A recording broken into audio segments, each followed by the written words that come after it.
gentlemen, welcome to another episode of the Wrestling is Cool podcast, where we take out the garbage for you. And when you take out the garbage for somebody, you thank them for taking out the garbage. Sancho, how are you today?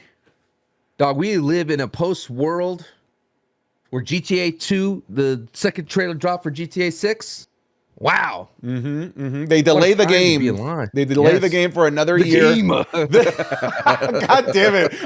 We're not 30 seconds into this episode and we're already hitting ourselves with wrestling brain rot. The game. Yeah. What, May 26, 2026? Are you excited for that game? I feel like the more that game swells, the harder it's going to be to impress people. I mean, the trailer looks great. The graphics look amazing. The story looks interesting.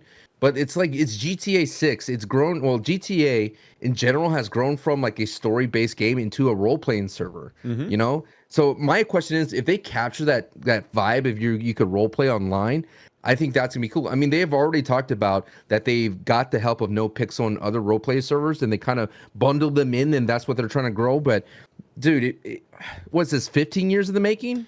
Almost. We're talking about a game that's definitely been, it's definitely been over 10 years. I think it was 2013 that GTA 5 came out. I was in college. Yeah. I know I was in the YouTube videos on it. Yeah, I was still in college. I do think we're over 12 years at this point. This is becoming a song of ice and fire, man, of gaming. Actually, the books is worse. We're now actually 15 years since A Dance with Dragons. God damn it, George R. R. Martin. Sit your ass down and finish these goddamn books. It's ChatGPT, brother. At this point, just ChatGPT. It's Hacho. Before we jump into the episode, I've got a question for you that we can figure out. You know, it might take a little bit of math, it might take a little bit of brain power, but I'd like to know, do you think that you, Sancho, that you could jog across the length of the Great Wall of China? No. Hang on. Could you jog across the length of the Great Wall of China? You have all the time that you need before a snail reaches from the ground to the top of the tallest skyscraper on the planet. But wouldn't the snail die at some point, like myself? Let's pretend you're both immortal. You know, there's no dying. Could you get from one end to the other of the Great Wall of China before the snail reaches the top of the skyscrapers? Did you eat anything strange that grew out of the ground, possibly a fungus, anything of a, gelatin substance or anything of that nature before you prompt me this question? No. Where does this come from? I want to know. Are you RVD'd it up? Are you RVD'd airbrush singlet? Nah. You're biting your lip a lot. I'm concerned. I'm just curious. What kind of athlete are you, or would you get out-athleted? You think the snail would beat you? Is it the turbo snail? That guy with the little helmet? Regular snail, brother. Regular snail. The one that takes like a week to get from one end of the sidewalk to the other. I think because the snail has a small brain and is not thinking of its existence, it would be fine in just going in that direction. But I think I would lose it. And people were aghast that I was talking about the mental fortitude of humans going against a gorilla. And they're like, oh, these guys are going to go all in. They're going to be all about it. These are the guys that are best of the best. I'm like, I'm sorry. If I see a gorilla ripping off your arms, Sati, I'm done. I'm out. So yes. Basically, as I'm running down that Great Wall of China like Forrest Gump, got a big beard and a big long hair, and I'm just running with a poncho. I think mentally I would lose it. I would feel like I'm running into nowhere, and because that's how vast the Wall of China is. So no, I because of my mental capacity and my intelligence, I can't do it. Okay, so before I came up with this question, I didn't realize how long the Great Wall of China was, brother. Yeah, it's long. I thought it was like, a couple hundred miles. It's 13,000 miles. And do you realize how much hate I get in the comments insulting my intelligence when I have to deal with you? If you thought it was like a small wall that just went from like one end to the other that you could see the end. No, brother. That thing kept out a whole attacking army, dude. That thing was designed to keep out invaders. I'm looking up how tall in miles the Burj Khalifa is. It is so it comes to a total height of 2,722 feet. So not even so it's just over half a mile. So let's put it into that context. Could you How big is a run snail?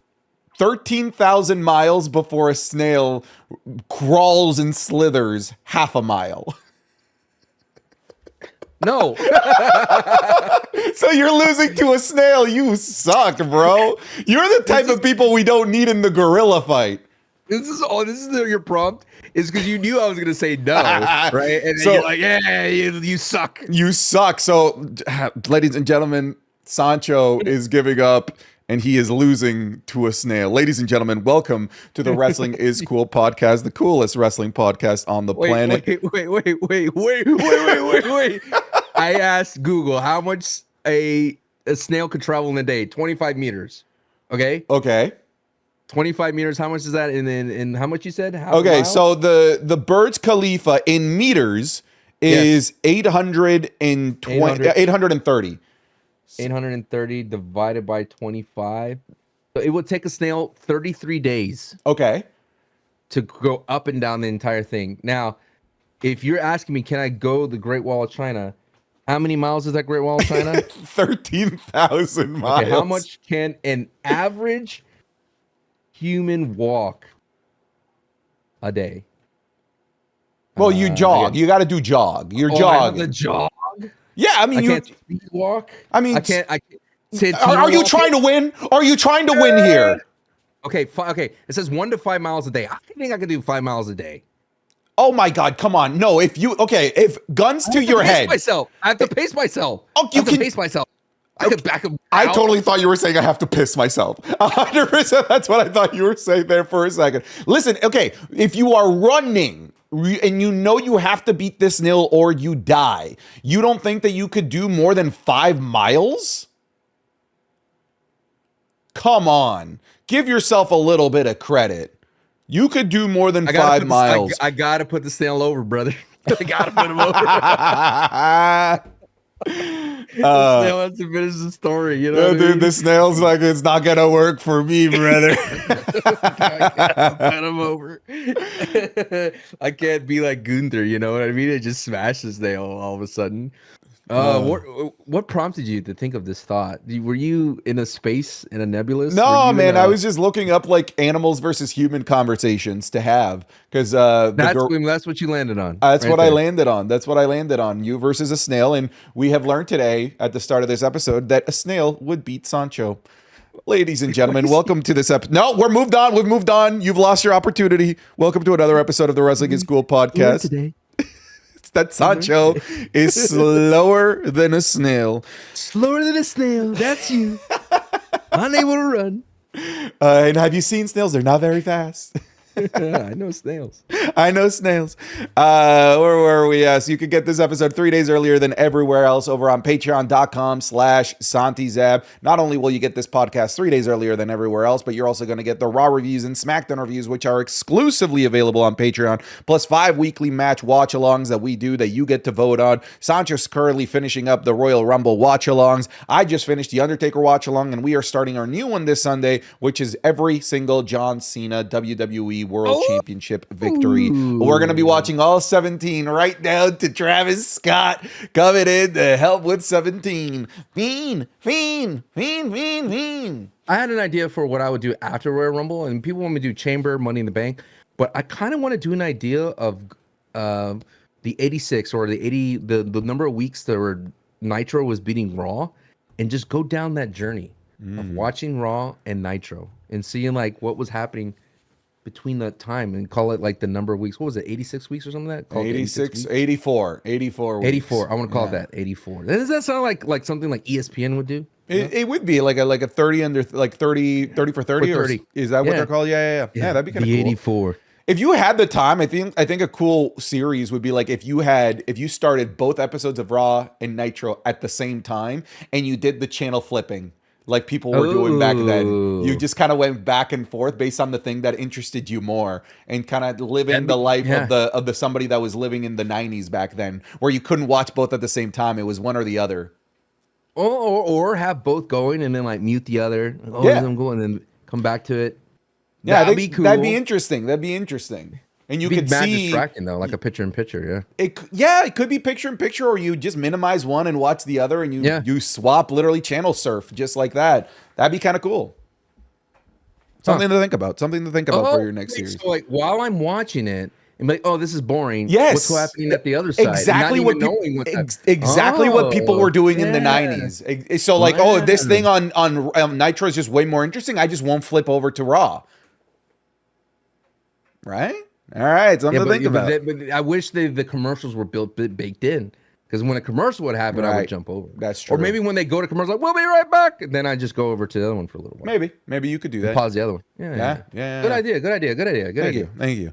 All right. Well, folks, we have a lot to talk about today. Sadly, unfortunately, the first thing to talk about that we do have to talk about is not the greatest news. We had a whole bunch of WWE releases that have happened. So WWE has officially released and or not re-signed the contracts of the following people. We have Braun Strowman, which I know hurts Sancho to a core, Dakota Kai, Shayna Baszler, Caden Carter, and Katana Chance. Those are the main roster folks.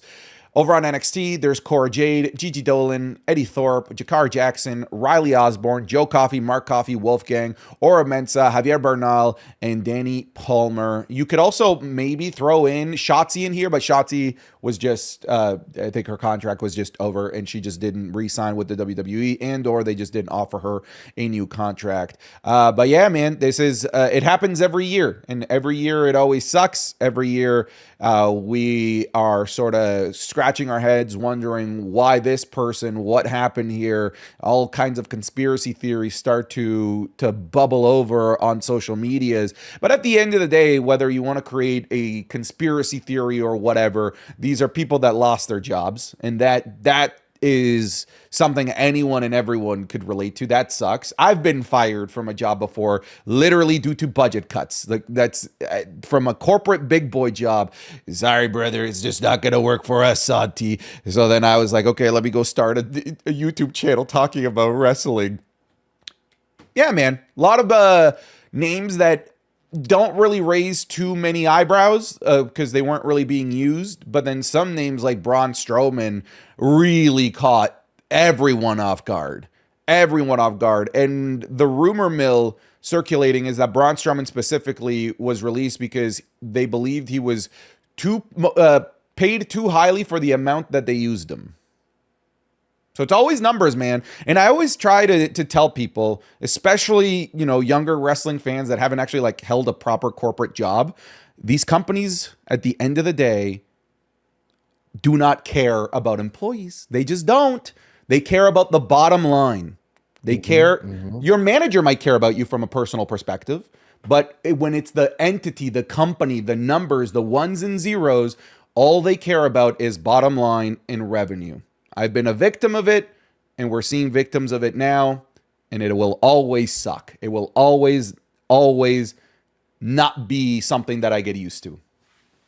I've always said a red flag in companies when they say your family. Oh my God. Like, here's a pizza party. Yeah. I've had a CEO lie to my face and act like everything was normal when I knew the next day the whole division was gone and they didn't like blink an eye. You know what I mean? This is like, I felt like cattle at that point. But you know what? I'm Braun Strowman. It ain't going anywhere. You think I'm going to retire that? You think I'm going to stop saying it? Like people on the Patreon and all the comments. Oh, thank God. Yeah, I don't want you. I am Braun Strowman. No, I am Braun Strowman. It's going to live on forever, brother. You know what I mean? That ain't going to die. Now, granted, I wish Braun Strowman was still around because I started to like the guy. Don't you hate it when you're starting to like a wrestler and you thinking like he's cooking, he's doing all these great things. He's putting over Bronson Reed. He's putting over Jacob Fat too. And all of a sudden he's gone for no reason, no pomp and circumstance. Not one last time to lay on the back of the mat and look up the lights to count that hard 3, 1, 2, 3 the hard way. Like you would think they would have one last match for Braun Strowman, right? And considering what was the last thing that he did? Was it a run-in, right? And he scared away somebody? I'm trying to think like, or he was building up Jacob Fatu, right? Jacob Fatu came in and wrecked everybody. That was probably the last thing he did. Anyway, the Freight Train Nation lives on. We will continue to open up the gallery of the glaze for Braun Strowman. Clean your phone and your headset. You're welcome back anytime, bro. You know what I mean? Don't worry about it, brother. You're always welcome here, brother. Yeah, this was to me the weirdest one because you can look down the list of many of these people, especially the main roster ones specifically. You know, Braun Strowman, Dakota Kai, Shayna Baszler, Kid Card, Katana Chance. Everyone aside from Braun Strowman was on some sort of hiatus or being seldomly used. Braun Hmm. Strowman was not that. Braun Strowman was being used, I dare say, every week. Like literally Yes. every single week on Friday Night SmackDown. He was main eventing episodes of Friday Night SmackDown, Hmm. depending on the match that was happening. So this does feel a little bit peculiar in terms of letting somebody go that was actually being an asset to your company, somebody that was a wonderful stepping stone for many of the monsters that you were creating. You've already name dropped Jacob Fatu, as well as Bronson Reed. Sorry, Fat. Jacob Fatu. Thank Thank you. you. Thank you. All right. But I feel like there are still more monsters to come that Braun Strowman could have had Yes. more I see what you're matches saying. with. Like just around the corner, we have like an Oba Femi. Think about Oba Femi versus Braun Strowman. How fun and good that would have been. Hmm. Hmm. You Hmm. know, there's rumors of people being signed, you know, that could benefit from that Jacob Fatu rub. We have people that have already been signed, like a Rusev, for example, could have been interesting versus Braun Strowman. I just find it peculiar, and I am never going to be one of those people like, why this person and not that person? Never. I will Yeah. never be that person. But I will say this. I find it peculiar that they are able to find a spot for The Miz to do that role for other people, but not for Braun Strowman, right? The Miz is literally playing the Braun Strowman role for the smaller guys, right? Helping them Mm. get over. He's doing it The right now. Ziggler role. Yeah, yeah, Yeah, yeah. dude. He that's exactly, they're literally playing the same role, just in different weight categories. Mm, mm, mm. So if you can find it for The Miz, I would have thought that you could find it for Braun Strowman when you're using Braun Strowman that much. Because he was a staple of Friday Night SmackDown. We're gonna talk about Friday Night SmackDown later and how it's just such a C tier show now. But Braun Strowman was always one of the gems. He was like the pearl within that cavalcade of trash. Wow. Well, the kids loved him. I mean, he would be a sight to see, and he's a big man. The big men in wrestling are rare, and you would need a big man on your roster. I mean, I don't think he's going to go to AEW. I mean, if he could, he probably already burned that bridge with a tweet before. But I think the thing is, as well, as he was a legacy member of the Wyatt Six or the Wyatts. So you're thinking like, okay, maybe they're going to cross that bridge at one point, make a connection, have a backstage segment, have something to do with Braun Strowman and Uncle Howdy in the Wyatt Six. And clearly they're not interested in that. The Wyatt Six are on ice. Alexa Bliss is on ice because of that as well. So it's just a strange thing. And I think the biggest thing is like you felt like there was plenty of gas in the tank for Braun Strowman. And it wasn't like he was not getting any reactions. It wasn't like his in-ring was slowing down. I mean, yes, we saw his knees were on the brink of collapsing, but he was still doing the same things that were made him great, right? The choo-choo train spot, power slam. And he was actually selling, when someone would hit him, he would fly like Jacob Fat too, and all those great things. The reason why it surprised me is like you felt like there was so much tread left in the tire, and where he would be a great opponent for Bronson Reed when Bronson Reed came back from injury to rekindle that. It's odd, but there's always another side of the story. In my mind, it's like we don't know what the wrestlers are thinking too. Like, what if the wrestlers thought, well, I do deserve more, or I need more time, or I want to have more creative control. Like there's so many things that could be on the table that was not available for them to resign, or the WWE was considering like, hey, we don't see you in our narrative going forward future in the future in these next 2-3 years, which is totally is possible. But I feel like at least for the ladies that are on that list, you have to kind of see the writing on the wall when you see so much talent being brought in from NXT, like high caliber talent and rumors of higher caliber talent coming in from AEW as well. At that point, you're just like, oh man, I'm hoping it's not me. And it's unfortunately, Dakota Kai with the injuries and things of that sort. And it's strange. And I don't understand why Damage Control wasn't really like EO was part of Damage Control. And then it sucks, dude. Like when it's right there, clear and there, it's like, oh, they were separating EO and Damage Control. Like they had the moments where Dakota Kai would be in the background or EO would be cheering on Dakota Kai, but it was never like they weren't in the ring where Dakota Kai started using her other entrance music and Io started using the other one. So it's like it was never like they're back together as Damage Control. Yeah, I mean, I think you bring up a point that we should talk about. There is a huge disproportion in the ratio of male to female in the releases here. We have Yes. 9 of the 17 women. No, 9 of the 16 people that were released were women. On the main roster, there's a bigger disproportion with 4 of the 5 being women that were released. I think it's worth talking about here for a second because you did mention, hey, look at what's going on in the main roster. Some amazing female talent that's being called up. It does create a bit of a logjam, and that will always be a problem, right? You can't infinitely grow the roster when you have a finite amount of hours. That's something that I've been trying to get across. And the solution that people say is, well, just be better with your time. I'm like, yeah, but at this point, you're asking WWE to do something that they've never been good at. The WWE will always have a finite amount of hours.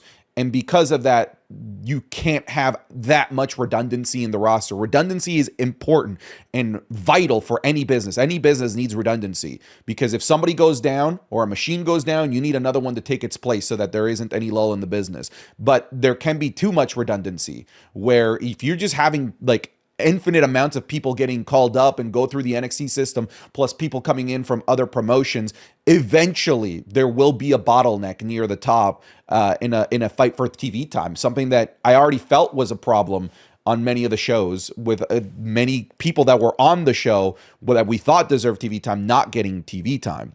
Now, let's talk about the women specifically because I do find this a little bit peculiar because we have a WWE that in the last 6 months alone has tremendously expanded, at least artificially, what we should, in theory, be getting from women's TV. We should be getting more because we should be getting both main roster, like top titles, plus the women's tag titles, plus the women's mid card. You would think theoretically that you would need more women to fill out those divisions. And when I see these releases, this tells me the complete opposite, especially when it comes to the women's tag team division. Let me just run through a couple of things for you. Shayna Baszler has been exclusively women's tag team. Caden Carter and Katana Chance, exclusively women's tag team. Hell, they're the only true from the ground up tag team. Dakota Kai could have been somebody in the women's tag team because she had other members of Damage Control that she could have eventually aligned with. Cora Jade's last match was in a #1 contenders match for the women's tag team titles. Gigi Dolan was pretty much exclusively in the women's tag team division. Jakara Jackson was exclusively in the women's tag team division. So what the heck is going on there, man? Like the bodies were already few and far in between for the women's tag team division. And they took so many of the ones that could have been used to fill out the roster of the women's tag team division and shipped them off, unfortunately. What is the purpose right now of this women's tag team division at this point? Is it really just, hey, we just need to make time for 2 women that are doing nothing, that are in the singles division? We're going to put you together to just have a short program here. It just feels like there's no desire to build out a true, functioning, living, breathing women's tag team ecosystem. At least on Raw and SmackDown, they're trying. But with the women, this set of releases tells me that there is no attempt to try. What do you say? Well, it's one of those issues. It's just the women that's happening. Like even the tag team division in Raw, it feels that way where the New Day and War Raiders are just constantly feuding because there's no other tag team in the Judgment Day. There's only 3. So I don't know if the WWE feels like there is no stakes in tag team wrestling anymore. It could be something. Yeah. Them trying the SmackDown, and unfortunately, you see it hit harder in the women's side because of the number of releases and then their lack of TV time. But it's not only them; it's the men as well with the Raw, at least the Raw tag titles, and then not appearing in PLEs and things of that sort. I mean, that certainly helps. We did see that with the tag team division for the women's, like you asked, it needed star power. That star power, Jade and Bianca Belair held on to it. We're trying to resuscitate that division. Didn't really help. I mean, Caden and Katana Chance and all that, they didn't really have an opportunity to grow with that as well, like we kind of had with Bloodline and SmackDown tag titles, where they were able to elevate the division. It just sounds like to me though they changed the way they pay the wrestlers. If you look at it in a contractual contract standpoint, you talk to Mansoor and Mace. They were on your Twitch stream one day, and they revealed that no matter if they work or don't work, they work on a PLE, they don't, they're in catering, they all get paid the same, right? Now, back in the day, you used to get paid per match. You used to get paid like if you're used, if you get a PLE, you get bonuses, pay-per-views and all that. All that changed when everything went from the WWE Network and now contracts were made point. So clearly what says to me, Santi, is like the WWE is looking at its ledger and saying, hey, we have so much talent. They're not being used. They're just eating up money. We're just going to have to let them go. And unfortunately, where we as fans see the disagreement, Santi, is like, brother, you have so much time to work with in a sense of like you have your Netflix and things of that sort. And you're not optimizing that time for the ladies, right? You're not optimizing these times for these people because you're telling me that Shayna Baszler does not have a spot on your roster when she truly was one of the most hyped ladies coming into from NXT going all the way. I mean, she was bred as the new Four Horsemen, right? There was supposed to be her and Ronda Rousey and all these other people to be that new set of superstars. You can tell me that she just bangs out awesome matches on Bloodsport and GCW, and she can't be on the roster. So that's where we just have those questions. Like, how can you not have spot for these amazing talent unless, Santi, you have bigger talent coming in? And I think, like, you even think about it. Andrade, Malachi Black, or Aleister Black, Rusev, big names that they have to definitely spend a lot of money on to get the key to sign them, Ray Phoenix, Penta, big names they definitely had to throw in some money because where they came from with AEW. And then you have Mariah May rumored to join in, Jeff Cobb rumored to join in as well. A lot of money, man. Pangaloa, money. Like there's money was being used.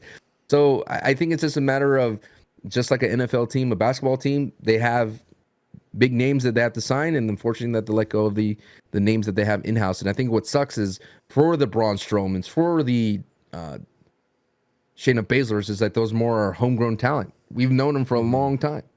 Let me find maybe a silver lining, more specifically with the NXT releases. Sure. One of the things that I've said in the past is it's been really frustrating when they do these drafts. The fake call-up. Yeah, the fake call-up. And there's no plans to use them. They just get put out to pasture, hang out in catering, and then they get released. We've been seeing it way too often. We literally just saw it with Blair Davenport. We saw it with, oh my goodness. Dijak was a pretty egregious example. Oh my goodness. I can't remember his name. The millionaire gimmick in NXT. It's, oh man, that's bugging me. What about he was like a cruiserweight guy, big dude. He was like a little bit of a big dude. Barely had one match. Cameron Grimes. That's what I was thinking. Yeah, that's what I was thinking. We see it far too often where they get called up, and in the eyes of the fan, it feels like a promotion. Because why wouldn't it, right? You would expect, hey, if they got called up, it's because they're doing good at NXT. Can't wait to see them. But that's not what it is in the world of the WWE. And then what we get from an expectation point of view is this promotion that we're going to see them showcased a lot more, but then really it's just to wait out their contract and eventually release them. Maybe this is the WWE doing away with that. And the only people that actually go from NXT to the main roster are people that they actually plan and intend to use, as opposed to creating this false expectation of they finally called up Cora Jade and then they don't use Cora Jade. And then Cora Jade only appears on a couple episodes of a main event, and then she gets released, right? That's me trying to find a silver lining here. The other great, that's actually a proper silver lining, is this right here, ladies and gentlemen, is why it is vital and important to have a healthy wrestling industry and not just a healthy WWE. Because AEW exists, that's paying bags. TNA exists. Hell, I mean, TNA is you could sign with TNA if you still want to stay in the WWE bubble, right? We just had Indy Hartwell, when she was one of the releases a few months ago, and now she's in TNA. She's basically in the WWE bubble still. The indies are doing really well. Overseas wrestling organizations are doing well at Progress. Obviously, New Japan, Noah, Ladies of Stardom, Marigold has really been cooking. This is why it's vital to have a healthy wrestling industry and not just a healthy monopolistic WWE. to kind of piggyback on your point, I think that they're trying to make NXT that third brand, so it won't be like a developmental. That's why they're starting the LFG and the LG, WWE, LFG, and then Evolve. and the WWE ID program, so that those could be seen as more as developmental. And I think with this new slew of Stephanie Vaquer and Julia and all those stuff coming in, they're not rookies, right? They're being treated as bigger stars. I mean, they're immediately going against Rhea and Io. Like that's kind of a big deal for even like a Roxy. So it's like these NXT talent. I think they're trying to push that brand up higher, so there's not seen as a call up for to avoid this. And if my power goes out, it's thundering here. So like if they're trying to avoid that, they're trying to avoid this notion that they're lesser than, because that's what happened with the Dijaks of the world, right? They get called up and then they're doing some things, and a lot of talent was heard or rumored that they don't want to be called down. It feels like it's a demotion going back to NXT. Whereas you had the Becky Lynches of the world, they're trying to change that narrative, but it's clear as day, dude. CW, or here in the States, CW on a Tuesday versus being on Monday and Friday on the main roster, like that's a bigger spotlight right now. Well, let's talk about something else that's kind of intertwined with all of this, because I think it was just bad optics and Yes. weird ill timing as well. So obviously we already know, and we've talked about already at length. We are WWE and TKO specifically purchasing AAA. Right, the AAA is the AAA. They are the second biggest promotion in Mexico, well behind CMLL. Like it's not even like slightly behind. They are well behind CMLL. CMLL is significantly bigger and more popular, but WWE has now finally entered the waters into the Mexican market. I've always wondered why they never did. I always felt it was a territorial thing that protected CMLL and AAA from a bigger organization like WWE coming in and creating the Walmart effect. For those that don't know, whenever Walmart enters into a new area, all local businesses get absolutely destroyed because everyone just goes to the Walmart. Not saying that that's what would happen in Mexico, because there's a rich tradition of lucha libre. But I do think that there were some protective practices and policies to prevent WWE from really, really getting in there. But this is WWE's, like, not just attempt, like full-blown coup into the Mexican market, not by bringing in the WWE brand, but by buying one of the legacy brands from Mexico in AAA. And in the process, they have inherited the contracts of many AAA wrestlers here. And the optics of this is just funky, right? Because WWE just released a bunch of people, and now the news release comes out that WWE has signed like 10 AAA talent to WWE contracts, and it just looks bad, right? Like you just released all of these people, and in turn you come in and sign all of these other people instead. And obviously there's some big, some major names over in AAA, like Hijo del Vikingo is definitely like the biggest name there. They haven't signed Laredo Kid, but there's like La Parca is obviously like a big name. Everyone loves Nino Hamburguesa, hamburger boy. But the one that brought about the most controversy was La Hiedra and Alberto Del Rio being technically signed to the WWE. I don't think that this is, hey, Alberto El Patron, welcome back to the WWE family. I literally think that this is just inheriting a contract from AAA. And from what I've understood, AAA contracts are basically written on cardboard, Sancho, that any lawyer worth their weight could punch right through those contracts. So in comes WWE and TKO with their lawyers to actually make these talent of AAA sign ironclad WWE contracts that prevents them from doing X, Y, or Z. I think this is all it is. It's just inheriting the contracts of a company that you have swallowed. This is just capitalism practices 101. I don't think that this is, well, we lost Braun Strowman, let's bring in Alberto. I don't think it's anything like that. But it is ill timing. It is poor optics, especially for those that don't understand just some basic, simple contractual obligations of a company that's doing a takeover. I don't think, though, it's all that. I do think they will use Alberto Del Rio in Mexico. Like, I think if they had a tour there, if they had a house shows, if they had a little PLE, I think you would have to consider, if he's still on the roster, to use the name of Alberto Del Rio. I know his name is tarnished here, but in Mexico, no matter what he does, no matter what how, even if he attacked people in the crowd, which he did, I think his name is too strong over there to ignore that. And I know it sucks, but they will use him in that capacity. If they had a tour tomorrow, it'd be Penta versus Alberto Del Rio. Would it be aired on television? Would it be aired on the network? Probably not, right? It's not going to be one of those big things. And I know it could be also, Santi, they just had him because they need him to drop the belt at some point, right? They're like, okay, we signed his contract, you do this one job, you go out on your back, you give the belt to somebody else, and we need you to sign you for that. But I think it is merging of the companies, and they got to just make sure everything is, it's an asset. That's all it is. It's an asset that needs to be, make sure that it is insured as well, under contract legally, so that way when they move on, they can move on. Now they could do the same thing. What's interesting is Nick Khan said they don't bench people, right? They could totally bench Alberto Del Rio and just keep him on ice. But the problem is he has the belt, so they're gonna have to figure out a way to get the belt off of him. I just think it's just a way. It's a performative here. It's the nature of the beast. They're gonna move on, kind of hush it, not put too much of a spotlight on it, get the belt off of him on a house show, and just move on. Mm-hmm. See, I disagree. I don't think that WWE is going to expose themselves to. But he has the belt. I know. I'm not. I'm saying I don't think that WWE would directly attach anything that's WWE asset to Alberto Del Rio in any match whatsoever.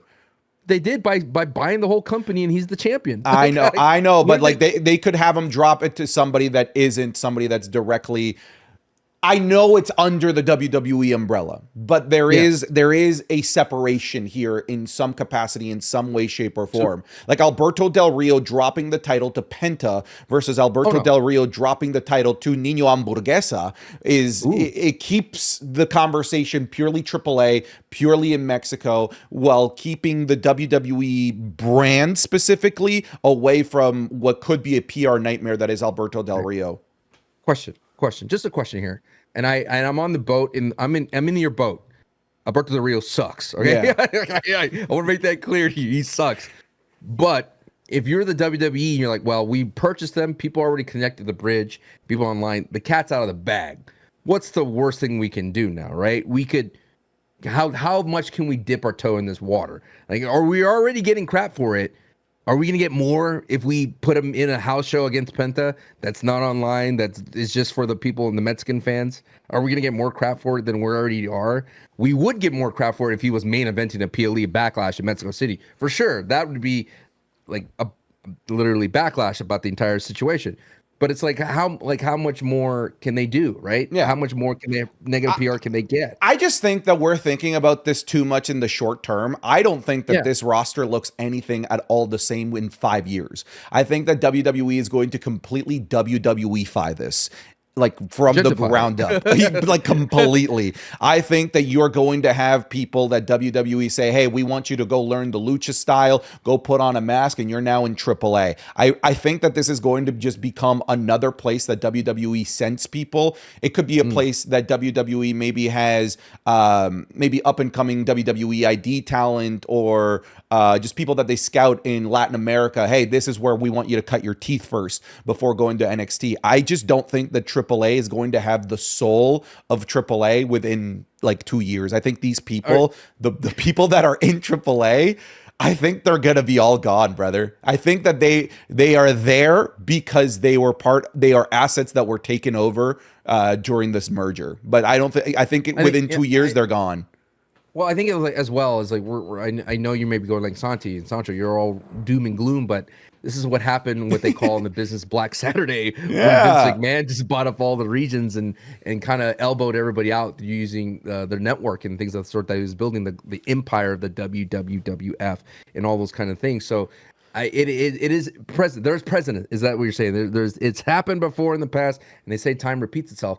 But I'm just hoping that with Triple H, when he's already said that he's not going to mess with booking, he's not going to really delve into that. I'm wondering the biggest, I guess the first milestone or checkpoint would be Worlds Collide, right? What do they do, or at Clash, whatever they call it? What are they going to do there? right? What's that? And it's weird to me to have it in the morning and then have a bigger POE right after. Is such a strange thing to do. I know they're trying to replicate the NXT takeover model, but it's literally a strange thing to do because one's at the Kia Forum, which is a stone's throw away from the Intuit Dome. Like you could literally see it. It's almost they share the same parking lot, and you could walk to it. So that's going to be a crazy time. I want to see let's see what they do with Triple A at this point here, because that's going to be the first indication. Like, are they going to put AAA talent over? Are they not going to put them over? Are they going to treat them like TNA, where they just put them in big matches and they have them job for the WWE? Here's my question to you: do you think Alberto El Patron is on Worlds Collide? Because my answer is emphatically no. Dog, if he has the belt, what are you going to do? You got to get if he's walking, if he has the belt at Worlds Collide, I bet he doesn't have to be there. I bet he loses it between now and then. I hope he does it. He has to lose it. And I'm wondering when he was getting very agitated and he lashed out against the crowd in Mexico, I wonder if he knew at that moment that the WWE bought AAA, or they were thinking about it, and that pissed him off because he knew that he was out. I mean, what ends up happening is if you get, what happened in Alberto where he gets canceled in America, you go back to your home and you're trying to find a way to latch on to that famous legacy that you had, or your name that you had, and he did that, and then now all of a sudden the WWE just bought that right home. Back. You go right back out. So, and again, no sympathy here for Alberto Del Rio. You did what he did. My thing is, if he's champion, Santi, it'd be weird not to have. It would be weird. There. It would be weird. That's why I don't think he's going to be the champion by the time that we get Worlds Collide. I don't see it. I bet they put the belt on Hijo del Vikingo. Right? I think putting the belt on Hijo del Vikingo makes the most sense, because then you can. This is the guy that you advertise on WrestleMania weekend. You look great. You can have Hijo del Vikingo go into Worlds Collide, have a match for the AAA Heavyweight Championship, and go over. And it's fine, because that's a WWE asset now, and an asset that WWE actually could build a future out of and build AAA around, and not have it be a PR nightmare stateside. I'm willing to bet that Hijo del Vikingo will walk into. I said walk in, not Joaquin Phoenix. Walk into Worlds Collide as a champion. I hope so. I do hope so. Dom has to main event that Worlds Collide, though. I would love for them to actually use main roster talent, but I think it literally is going to be just NXT talent. What about Ray? I mean, that's a big ask, man. You're asking for big names for a show that's happening in the morning in the Kia Forum. I'm with you. I'm down, but I think you're asking for big names. No here. Axiom? That's now a big name. I think it's going to be NXT people. No, a Grande Americano? Okay. Well, we need El Grande Americano. No, I'm just saying. I feel like this feels like big asks, but these are big asks that I firmly believe would help solidify this purchase if you put them out there. But also, if you have these names from the main roster go into Worlds Collide, like, they're not losing. No, that's the other problem. Of course, they're not losing. I think that AAA needs to look strong at Worlds Collide, and the only way they can look strong is against NXT talent. Well, I don't know. They could send Carlito over there. I mean, it's a big name. Yeah, he can lose. Come on, he can lose, but I don't know, man. It's kind of like Rusev going out there and beating up Alpha Academy. You're like, okay, all right. Cool. That's kind of where we're at. Look at you already showing your card, your hands there, dude. You ever play cards with a kid like Go Fish, and they're just blatantly showing your card? You're just like, come on, man, what am I doing here, man? this kid's amateur out here. Well, let's talk about this. All right, let's talk about Rusev specifically, but let's do it in a way where let's compare the two new shiny toys. Let's compare Rusev and Aleister Black and how they're being booked. You got two video games. You got to figure out. Hey, you got to pick. Are you gonna go watch Monday Night Raw or Monday Night Nitro? This is kind of where we're at. All right, Aleister Black or Rusev. I think, in my opinion, that they're doing a much better job with Aleister Black than they are with Rusev by a magnitude of 10, in my opinion. And 10 of 10, and I'll explain why. Listen, Alpha Academy, in my opinion, like, okay, I feel like you need the Alpha Academies of the world on the roster. You need the You need the babyface. Miz. You You need you the need Miz. you need the You people need Sancho. that are going Yeah. to put over the snails, right? Exactly. Like Sancho put over the snail today. Good job, kid. Yeah. And so I do think that having Alpha Academy on the roster is important. However, when you put somebody up against Alpha Academy, it is inherently a dead end, right? You take out Not for Jey Uso. oh yeah. That's You, a Gunther. God, that was you're making my wrong. case much better here. They're a dead end for whoever it is that is facing them. Okay, cool. Like once you face Otis, that's it, pretty much it. You know, like it's always the No, same you face formula. Tozawa too. It's always the same formula. But when I look at what they're doing with Aleister Black, unlike with Rusev, there is a step two, right? They did step one, The Miz. They did a nice promo, great match. And then it wasn't, well, let me beat up The Miz again. It's step two. Let's move up a rung. Now we're going for Carmelo Hayes. And that to me, what I'm seeing, Sancho, is step-by-step progression of Aleister Black moving up the roster. I have a harder time seeing that with how they're treating Rusev. It doesn't seem to me like there is a step forward to be taken from beating up Alpha Academy. I'm willing to hear out if I'm wrong, because I already know what's going to happen, right? It's going to be Rusev beating up Alpha Academy, and then the next big babyface comes in to save Alpha Academy. How many freaking times have we seen that? I feel like what they're doing. Yeah, it could be. Very well could be. It was the formula that they had with the World Heavyweight Championship feud. Gunther killing Alpha Academy until Jey Uso would come out. It was bad. But with Aleister Black, what we're seeing is progression up the card.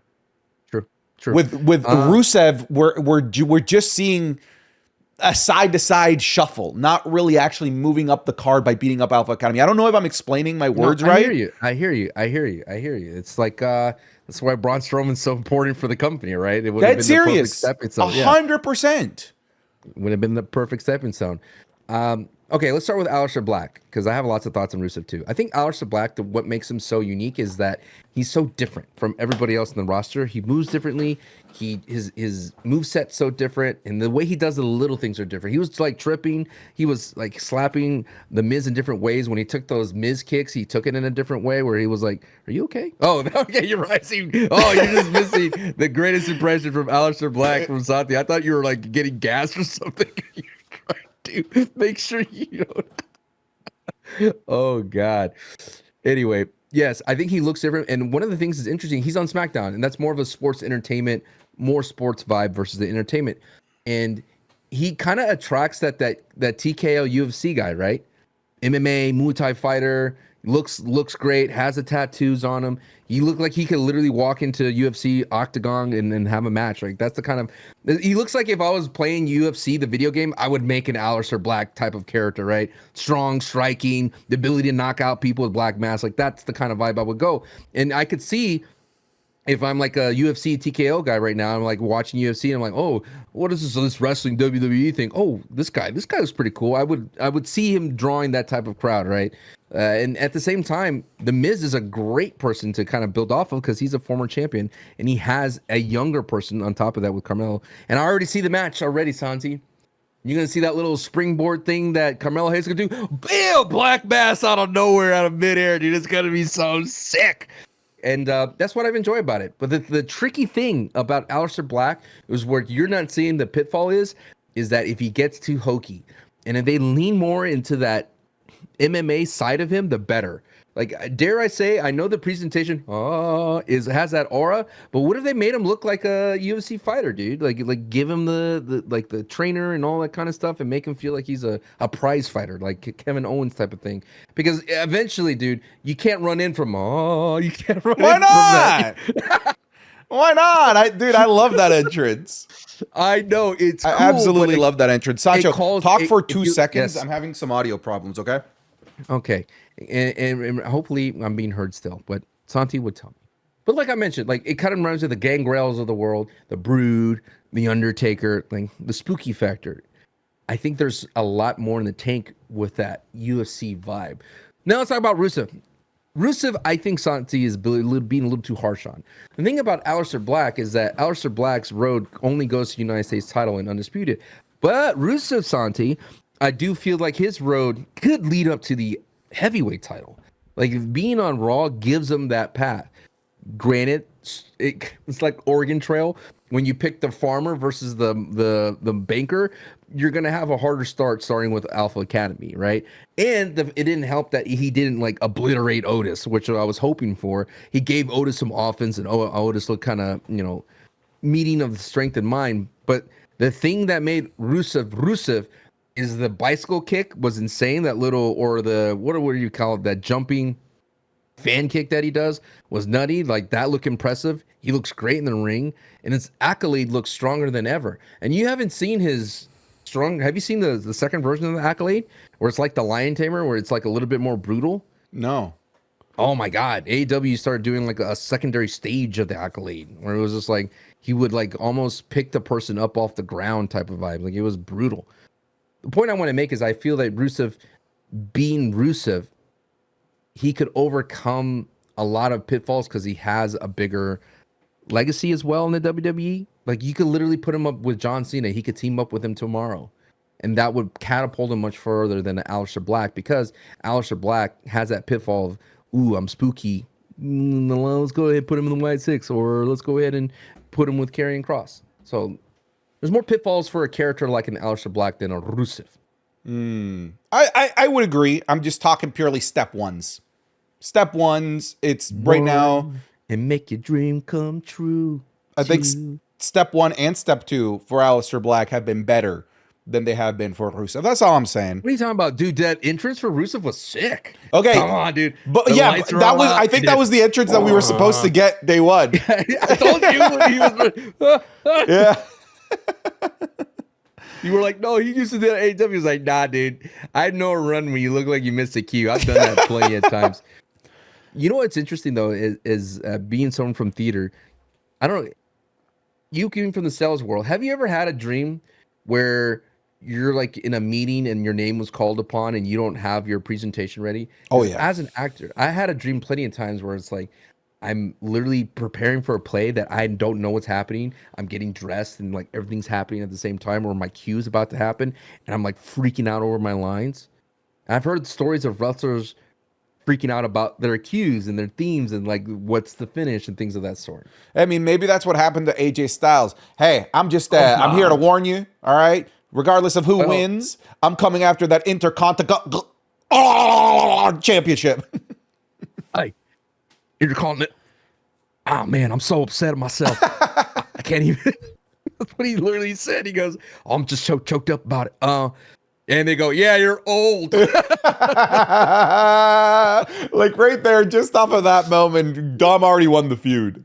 Oh my God, old man. I know. Way to go, old man. He's like, "Oh God, you know what? Never mind. I want that Intercontinental title. I'm out. I'm AJ Styles. Big old arm, dude. He looked jacked. He looked jacked." Back to Rusev. We'll talk about more AJ.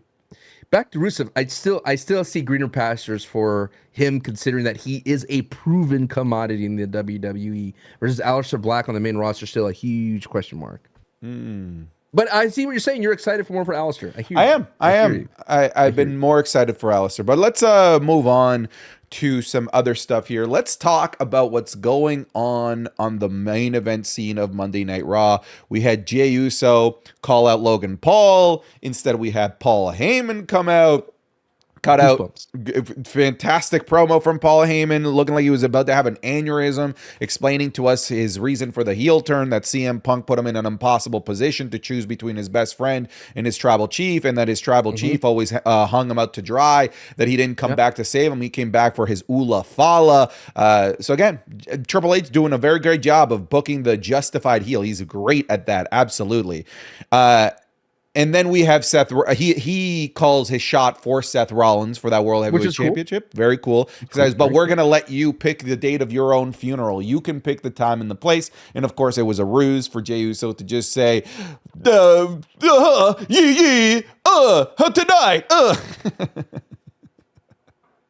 No, he did. He said, Omaha, Nebraska.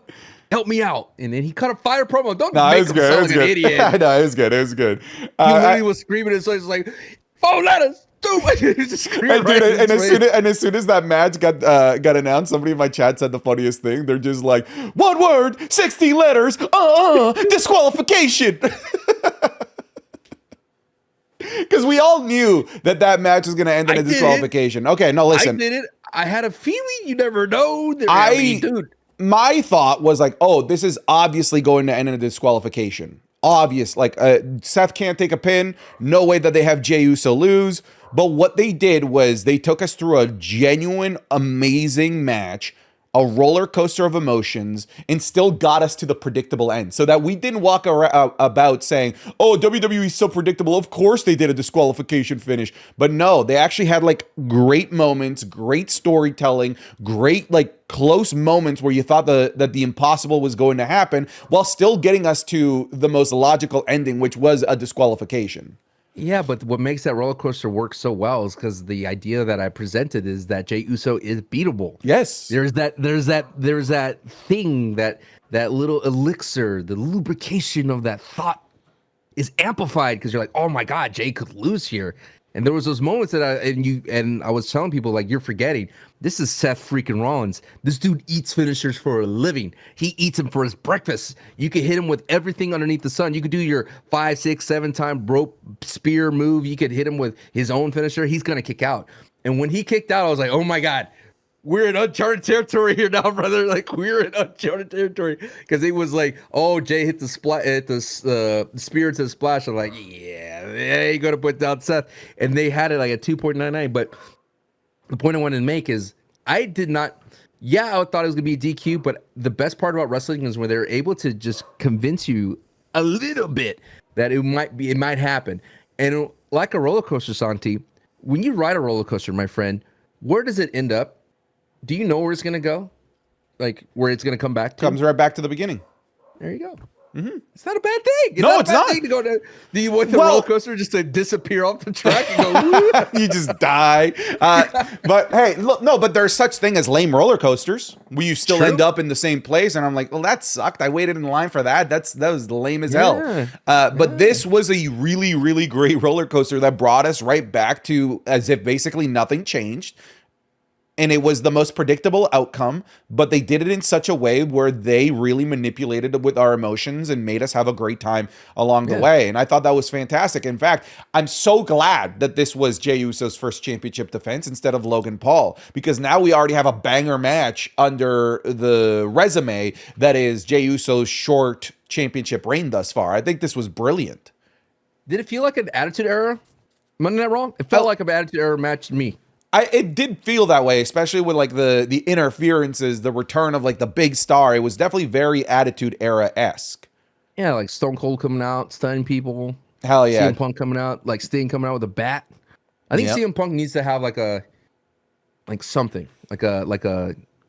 stapled weapon. Like, let's establish that for CM Punk, because it was interesting. Someone pointed out, was like, how can a 45-year-old man come in and destroy Braun Breaker and do all this, and I was like, dude, he ran in there with a chair. It's like an equalizer. It's the ultimate equalizer in any WWE. I think CM Punk should have one now. I mean, Stinger had the bat. Why not give him a chair or something? Maybe not something barbed wiry, but something to be his thing, so that way they could sell it and merchandise it. Why not? Sure, why not? Now, you did mention some names there. So you mentioned Jey Uso, CM Punk. We had the run-in of Sami Zayn as well.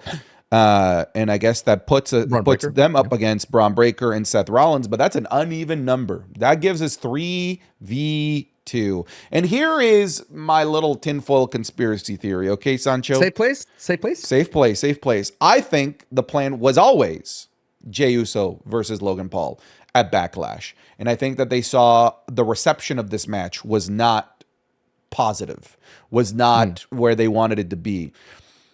There was also the rumors that came out that apparently there was never any intention to add any more people to this faction.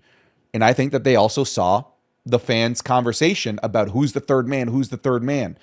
And I think that there was a big, giant pivot to change Jey Uso being in this filler, let's call it what it is, championship feud with Logan Paul, to put him in the main event picture, to put Seth Rollins' faction in a position where they can debut this third person. I really think that this was a last minute pivot, because you can't tell me that you didn't think that Logan Paul versus Jey Uso was being set up for Backlash. It felt very like a last minute yank, and it felt it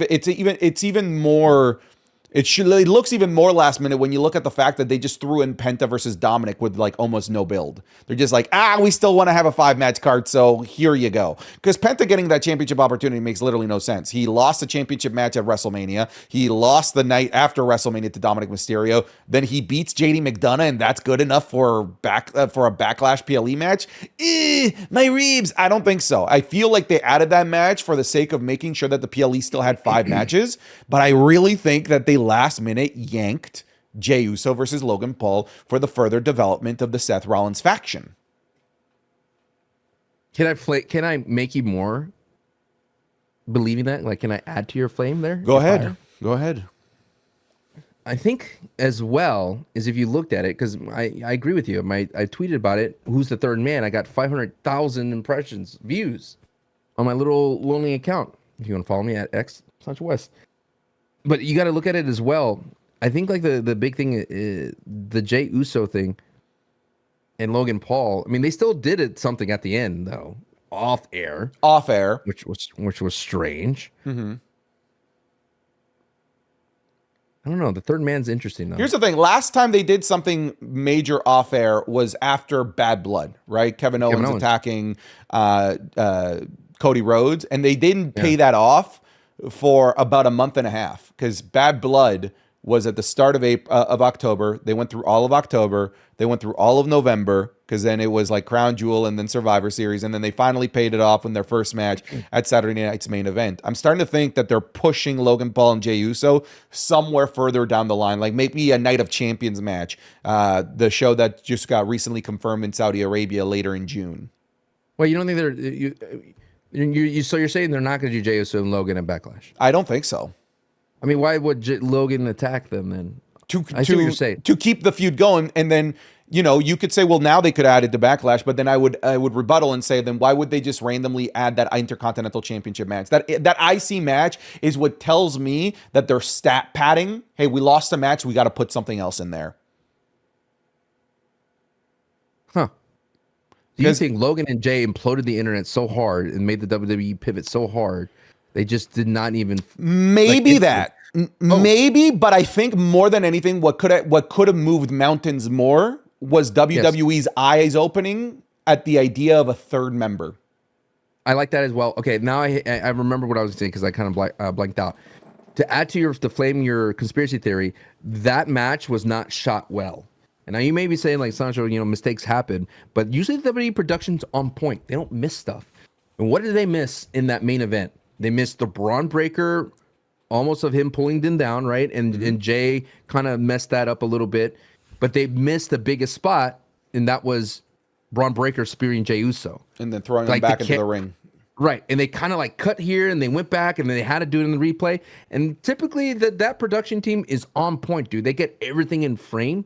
And if it was a last minute addition, that everything had to be rushed, which mistakes would happen. So I think that could definitely be that situation. And you think about it, there was really nothing too special about that finish. I mean, it was pretty formulaic. You hit me with your interference from Braun, Sammy comes in, then all of a sudden then CM Punk comes in. Like, it was really, really done well. But what tells me is that if they can, what's the best part about this, if they continue building Jey Uso this good, and for him to step up to the plate and say, I'll take the challenge tonight, I'm in, dude. I think that makes Jey Uso look a lot cooler.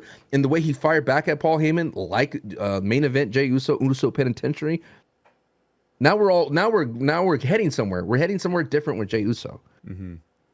I like refreshing. I really like what they're doing with Jey Uso. One of the things is like, oh, he's still doing the obnoxiously long celebration and like hit my music again. He's the champ. He can. Now it makes sense, It didn't make sense when he would get choked out by Gunther and then the next day he'd be like, hey, my music again. That didn't make sense. Now he's the champ. He absolutely can do this, and I can be on board with it. It feels like a proper celebration, and I'm down with it. But I just love that they've expanded Jey Uso's match repertoire more than anything. hope that they expand more of his character, and if anybody's going to be able to get that out of him, I think it's a storyline involving Sami Zayn, CM Punk, Seth Rollins, and Paul Heyman. If anybody can extract more storyline character substance out of Jey Uso, it's definitely going to be those guys. I think we're going to be in for a fun Jey Uso championship run, and it's going to be fun because we're seeing growth out of Jey Uso, but it goes back to what you were saying earlier. It's going to be fun because I think he could always lose. Just like on this episode of Raw, there were multiple moments where I'm like, yeah, brother, this is it. It's over. It's done. They got me. They got me multiple times in this episode. I was sitting there, I was like, no way the WWE does this. No way they kill the momentum, the entire Royal Rumble run, everything that they built up, and they... Hey, anything is possible. Anything was possible with Jey Uso. Were you shocked that the pivot was having Seth Rollins want this belt? Because we were like enjoying the idea that Seth Rollins doesn't want gold, right? He was just like, I'm just here to be here, and he didn't really want the undisputed title. But I kind of bought into like, oh yeah, that's Seth. That is Seth's belt though. Like when I think about that title, that's Seth Rollins' belt, 100%. It caught me off guard in the sense that like it happened way sooner than I was expecting. I was expecting Seth to always want that championship, but there would always be somebody in the way. And we saw it with the first one being Sami Zayn, and I thought eventually it was going to be Roman Reigns and CM Punk, and it would take a long time for Seth Rollins to clear these obstacles before he could get to the World Heavyweight Championship. So I'm not surprised that Seth is going after the World Heavyweight Championship. Like you said, that's kind of his title. That's the title the identity of the title is that it's Seth Rollins' title. So I'm not surprised that Seth and Paul Heyman are going after it. I'm surprised how early it was. And again, it all feels like pivots. It all feels like, okay, you know what? We think we did screw up. I think that there is room for a third member here. Clearly, this is what the fans want. This is what we should be leaning into. So let's build and develop that. And I feel like in the process, they had to sacrifice Jey Uso versus Logan Paul. Which no one really wanted anyway. Exactly. Okay, who's this third man? A lot of people want Austin Theory. I don't think that's a sexy pick though. It doesn't have to be a sexy pick. It has to be a sexy pick. I disagree. Dude. This is a sexy faction, bro. They already made the sexy pick. The sexy pick was Braun Breaker. I think they can get away with a less sexy pick. I feel like they can get away with a Seth Rollins pick. Like, I almost wouldn't mind if WWE said to Seth Rollins, who do you want? Who do you want to mentor? It can't be Austin Theory, though. It doesn't seem like he would pick. I like at the beginning, I bought it. Yeah, Austin Theory, I see it. But as time progresses, the expectation goes higher. Does that make sense? Sure, like, I get it. The longer this goes, we're expecting the bigger name. Now, I know there's rumors of people saying like Jeff Cobb, who's like a standout New Japan guy. He's a freak of nature as well. But I just feel like it has to have someone with a name, dude. It has to be that level of establishment. It needs to be even bigger than Braun Breaker. It can't be lower than Braun because I need to feel like the world is changing with this pick. And that's how big it is, dude. When you get into when people start talking the third man is a monumental game changer, right? The third man is a Hulk Hogan level of character. And then when we're getting, the longer it draws out, it's big. Like the same thing with, we were like, oh, The Rock, John Cena, who's going to be the third man in that conversation, right? We were leaning into some legendary status of wrestlers. We were talking about the A-tier main eventers. It couldn't be an Austin Theory joining them. I still think that in order for this faction, I don't think this faction has time for an Austin Theory to shed Waller and be that guy, the third man. It has to be like the AJ Styles level of legacy. Oh, I disagree. I disagree, especially when the whole moniker of this is literally the future. I'm not saying not AJ Styles. I'm saying that level of superstar. I don't know. I disagree. I have to politely disagree. I feel like it's got to be somebody that they can build the future around, not somebody that already is the present. Now, what if there's no contracts on the table? Any person in pro wrestling, who would you add? I think I'd go Theory. I think I would go Theory. I think I'd go Theory. You wouldn't considered MJF to do this? Oh, This I roster? didn't know that we were opening up that freaking forbidden door. Did you not hear the prompt? You would have failed your test. I literally said no contracts aside anybody in pro Oh wrestling. yeah. Obvious, like MJF would be insane because MJF fits the mold of the future of professional wrestling. Okay, Duh. yeah. But that's what I want, that name power. That's what I'm trying to tell But they you. already grabbed it. That's Braun Breaker. That is Braun Breaker. There is no one else that has the same level of like, this is the future of the WWE. They are. Obafemi is insane. Is an insane pick. I feel like that's also, I mean, if you were trying to remove barriers and say, okay, unrealistic, whatever, sure, Obafemi would be insane. I'm just trying to look at the pool of people that make sense that's available right now to the main roster. All right. Live in fantasy land with me, all right? This is a safe place. Put back that tinfoil hat you had on a second ago. No contracts, anyone in professional wrestling. Who would you want to join in, Seth? There it is. There it is. The Dunce. Yeah. Where do you have that? It's my birthday boy. Hat? Yeah. Got a birthday boy birthday hat. You're a big boy there, eh? Yeah. Yeah, I'm a big boy. All right, big boy. Birthday boy. This is your wish, all right? Blow out the candles. Who would you want to join? Ooh. Ooh, dude, MJF is literally the perfect pick. It would literally be MJF. He fits the mold of somebody that's still in their 20s, somebody that is very much seen as the next generation big star of professional wrestling. If we wanted to get funky with it, Sancho, if you will indulge a female getting added, Mariah May would be pretty crazy. Mariah May getting added to that would be insane. She's somebody which is still a possibility. It's not an impossibility, that's for sure. Wow. I mean, it worked with Dom. Putting a lady on your arm makes the guys hate you. Envious, jealousy, right? Makes the other guys want to be you. Okay, but like I don't think Dom had the girl in his arm. I think the girl had Dom on his arm. It was Rhea Ripley. We'll Liv Morgan as well. Sure. I love it when Dom was like, "I miss my güerita." Oh, he's one of those, those boyfriends. He's like, "Oh, I miss you so much. I love you, babe. You hang up. Yeah, you hang up. Yeah. So what are you doing right now, Liv? Oh, you're over there. Oh, I was just thinking about you, right before my match. But that's just all kayfabe, okay? All right. That's the thing. The Austin Theory, though, he's been booked so poorly, and he's been in this little wedge for so long.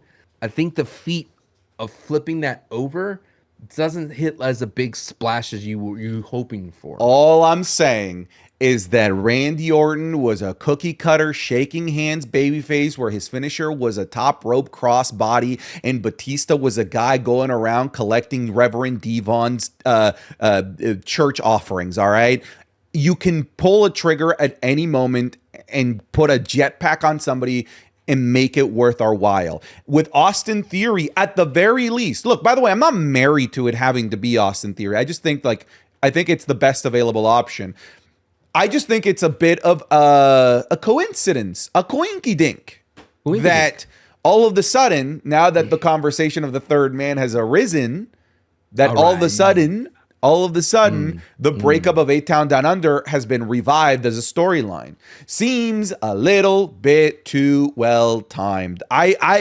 Look, let's change the narrative of the question for you, right? Oh, okay. You said fantasy world, whatever you want. Okay, if you're wrong, you die. Okay, so why is all your prompts saying go to your head? You're gonna be thrown around like Jesus Christ, son. Okay, fine. If you're wrong, you have to race the snail. I already put him over. Right. Continue. Right. If you're wrong, you die. Who are you picking?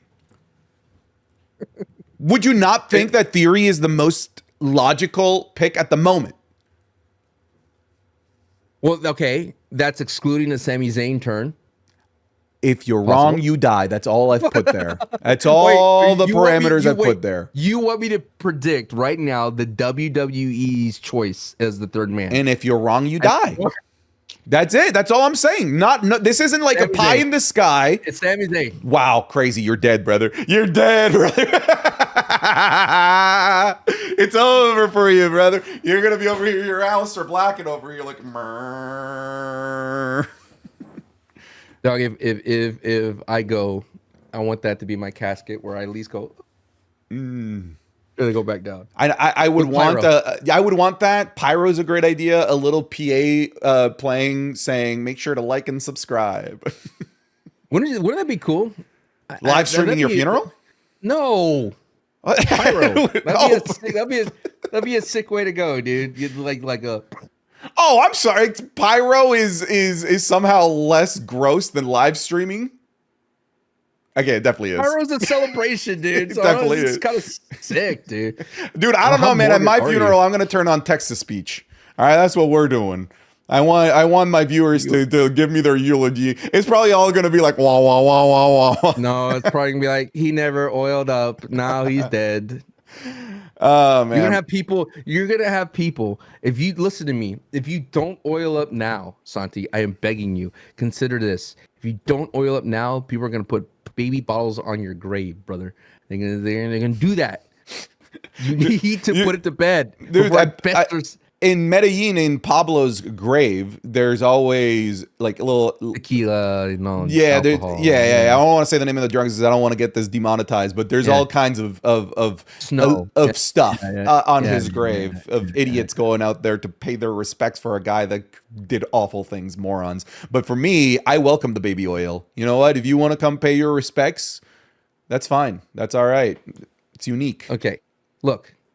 Bronson Reed would be another guy for being the third. I like man. Bronson Reed as an option. But he shattered his ankle. Yeah. Ilya Dragunov is apparently still several months out. So I don't see it being Ilya Dragunov either. Blew out his ACL, right?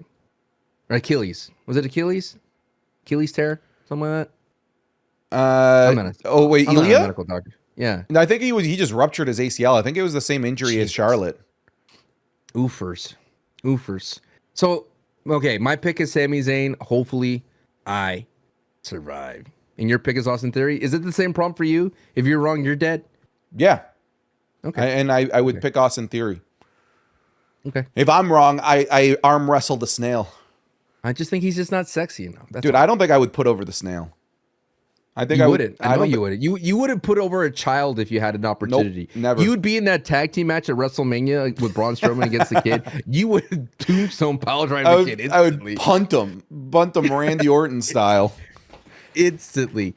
If you're serious about sports betting, you need a sports book that actually works for you. And that's why I use MyBookie. MyBookie, you're in control. Better odds, bigger wins, and less hassle than the other guy. With the biggest selection of player and prop bets, early cash out options, and live betting that lets you jump in at any time, the fact is you get to play your way at MyBookie. And it's not just sports. MyBookie hosts the party that never ends with a full-fledged casino because they've got everything from blackjack, roulette, to video poker, and slots. Folks, if you're new to MyBookie, sign up with promo code Santi and get a deposit boost of up to $2,000. Again, that's promo code Santi. Make sure you use that when you're making your account. So don't settle for a second-rate sports book. Bet smarter, win bigger, only at MyBookie. Now let's get you back to the video.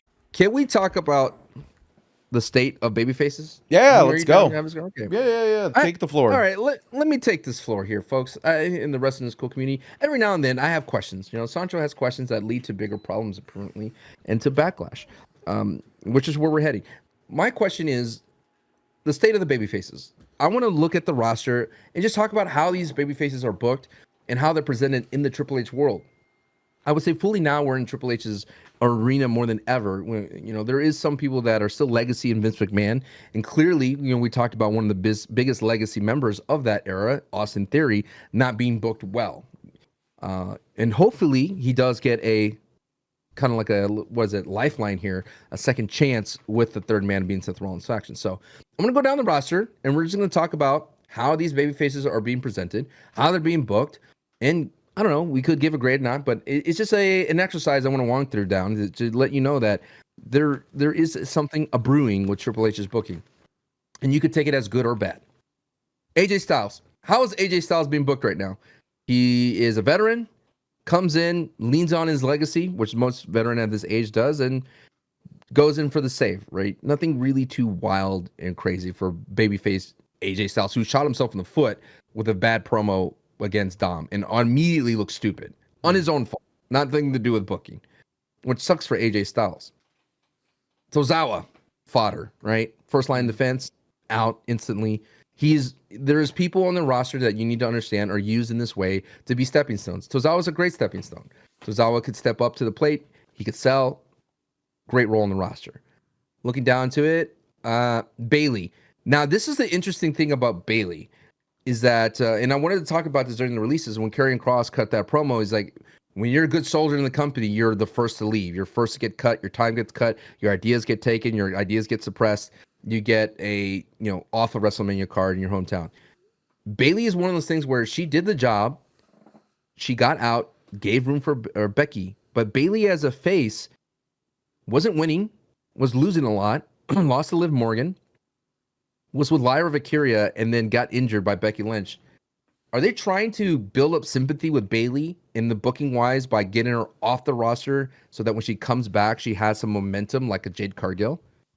It could be that. It could also to give room to build a heel Becky Lynch so that when Bayley comes back, there's a bigger, badder threat for her to take on as a babyface. Do you think that Bayley as a face has worked in the WWE ever since her Karen phase? Or Damage Control as well? I think she was more successful as a heel. I will say that. I feel like she connected more when she was a heel. Right? With Thunderdome Karen or like the leader of Damage Control, I feel like that always that's landed more than when she turned babyface after winning the Rumble. In terms of how she's been booked, has she been booked as a intelligent face?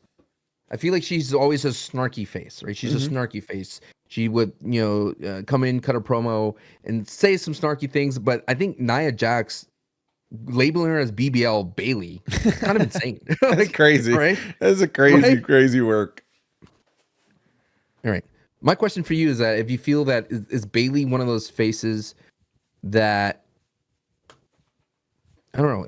I'm trying to find a word for it. Like it is respected by the booking. By the booking, no. I think by the fans, yes. By the booking, I would say the answer is no. Okay. I'm looking down the list here. I'm skipping a lot of heels. CM Punk. I think CM Punk is an interesting face, right? Because at any moment he could turn heel. He was a face that literally said, "I'm here for money." He's a cool face. I think he's a cool face, and he's one of those ones that we're always attracted to in the WWE. He's a bad guy. He's a bad guy, but he's so cool. He's a face, but as a face, he does the run-ins. He has the cool promos. He stands up to the heel factions. But my question for you is, as a face, he gets injured a lot. Right? He gets beaten up a lot. Drew McIntyre making him bloody at the All-State Arena. Him getting beaten at Mania. Him going away for a while. And then, him coming back in Raw after Mania and then getting beaten up by Rollins. Are you enjoying the run of face CM Punk as the way he's been booked? Yeah, I am enjoying it. I do think that it is relying a lot on like the name CM History. Punk, yes, right? Like, and you can't fault WWE for leaning on that. Like that's such a big name, such a big star.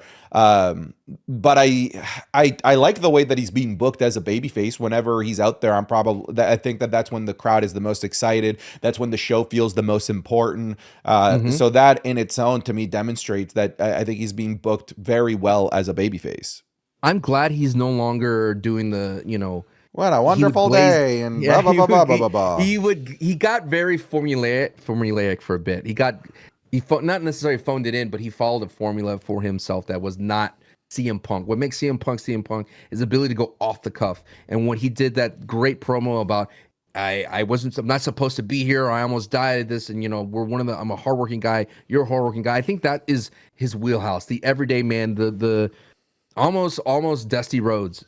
He's the everyman, and that works really well. And I find it interesting that no heels has touched anything from he's done in the MMA days as hardly as I thought they should. Oh yeah, you know what I mean?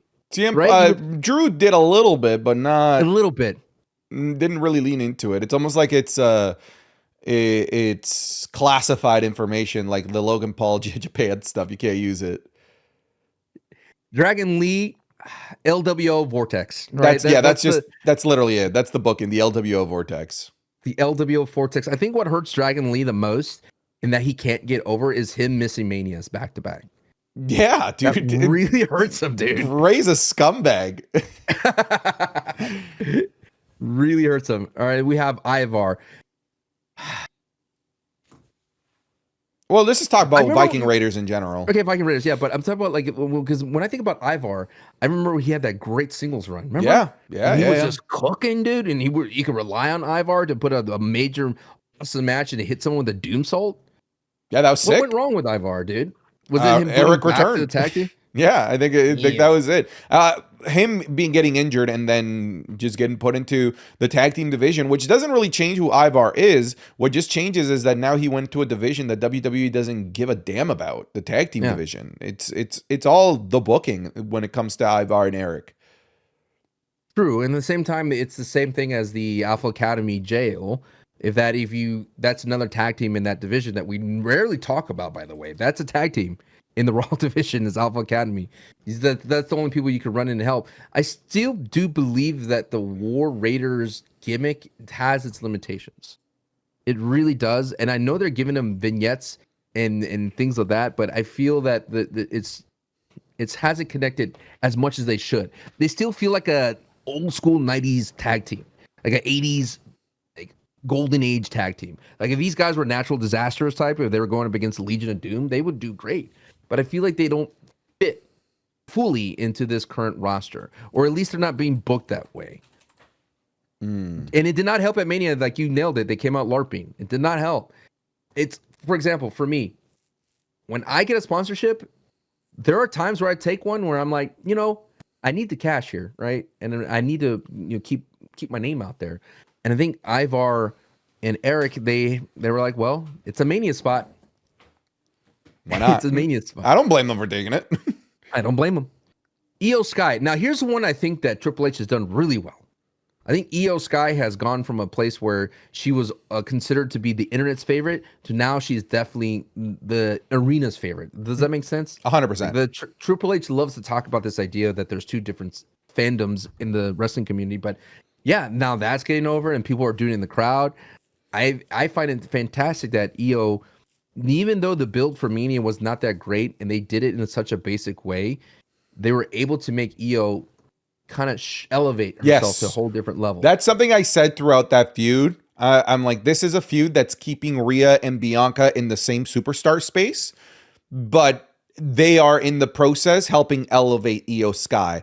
Not in skill, as Io was already above them, in terms of fan connection. That feud was the spark. That was like snapping of the finger of creating the connection of Io Sky and the crowd. Because how many times have we seen these workers that are just so good in the ring that cannot buy a single reaction to save their life? Look at Santos. What a great worker he is. Yeah. Brother can't buy a single boo from that arena. Can't buy any sounds at all whatsoever.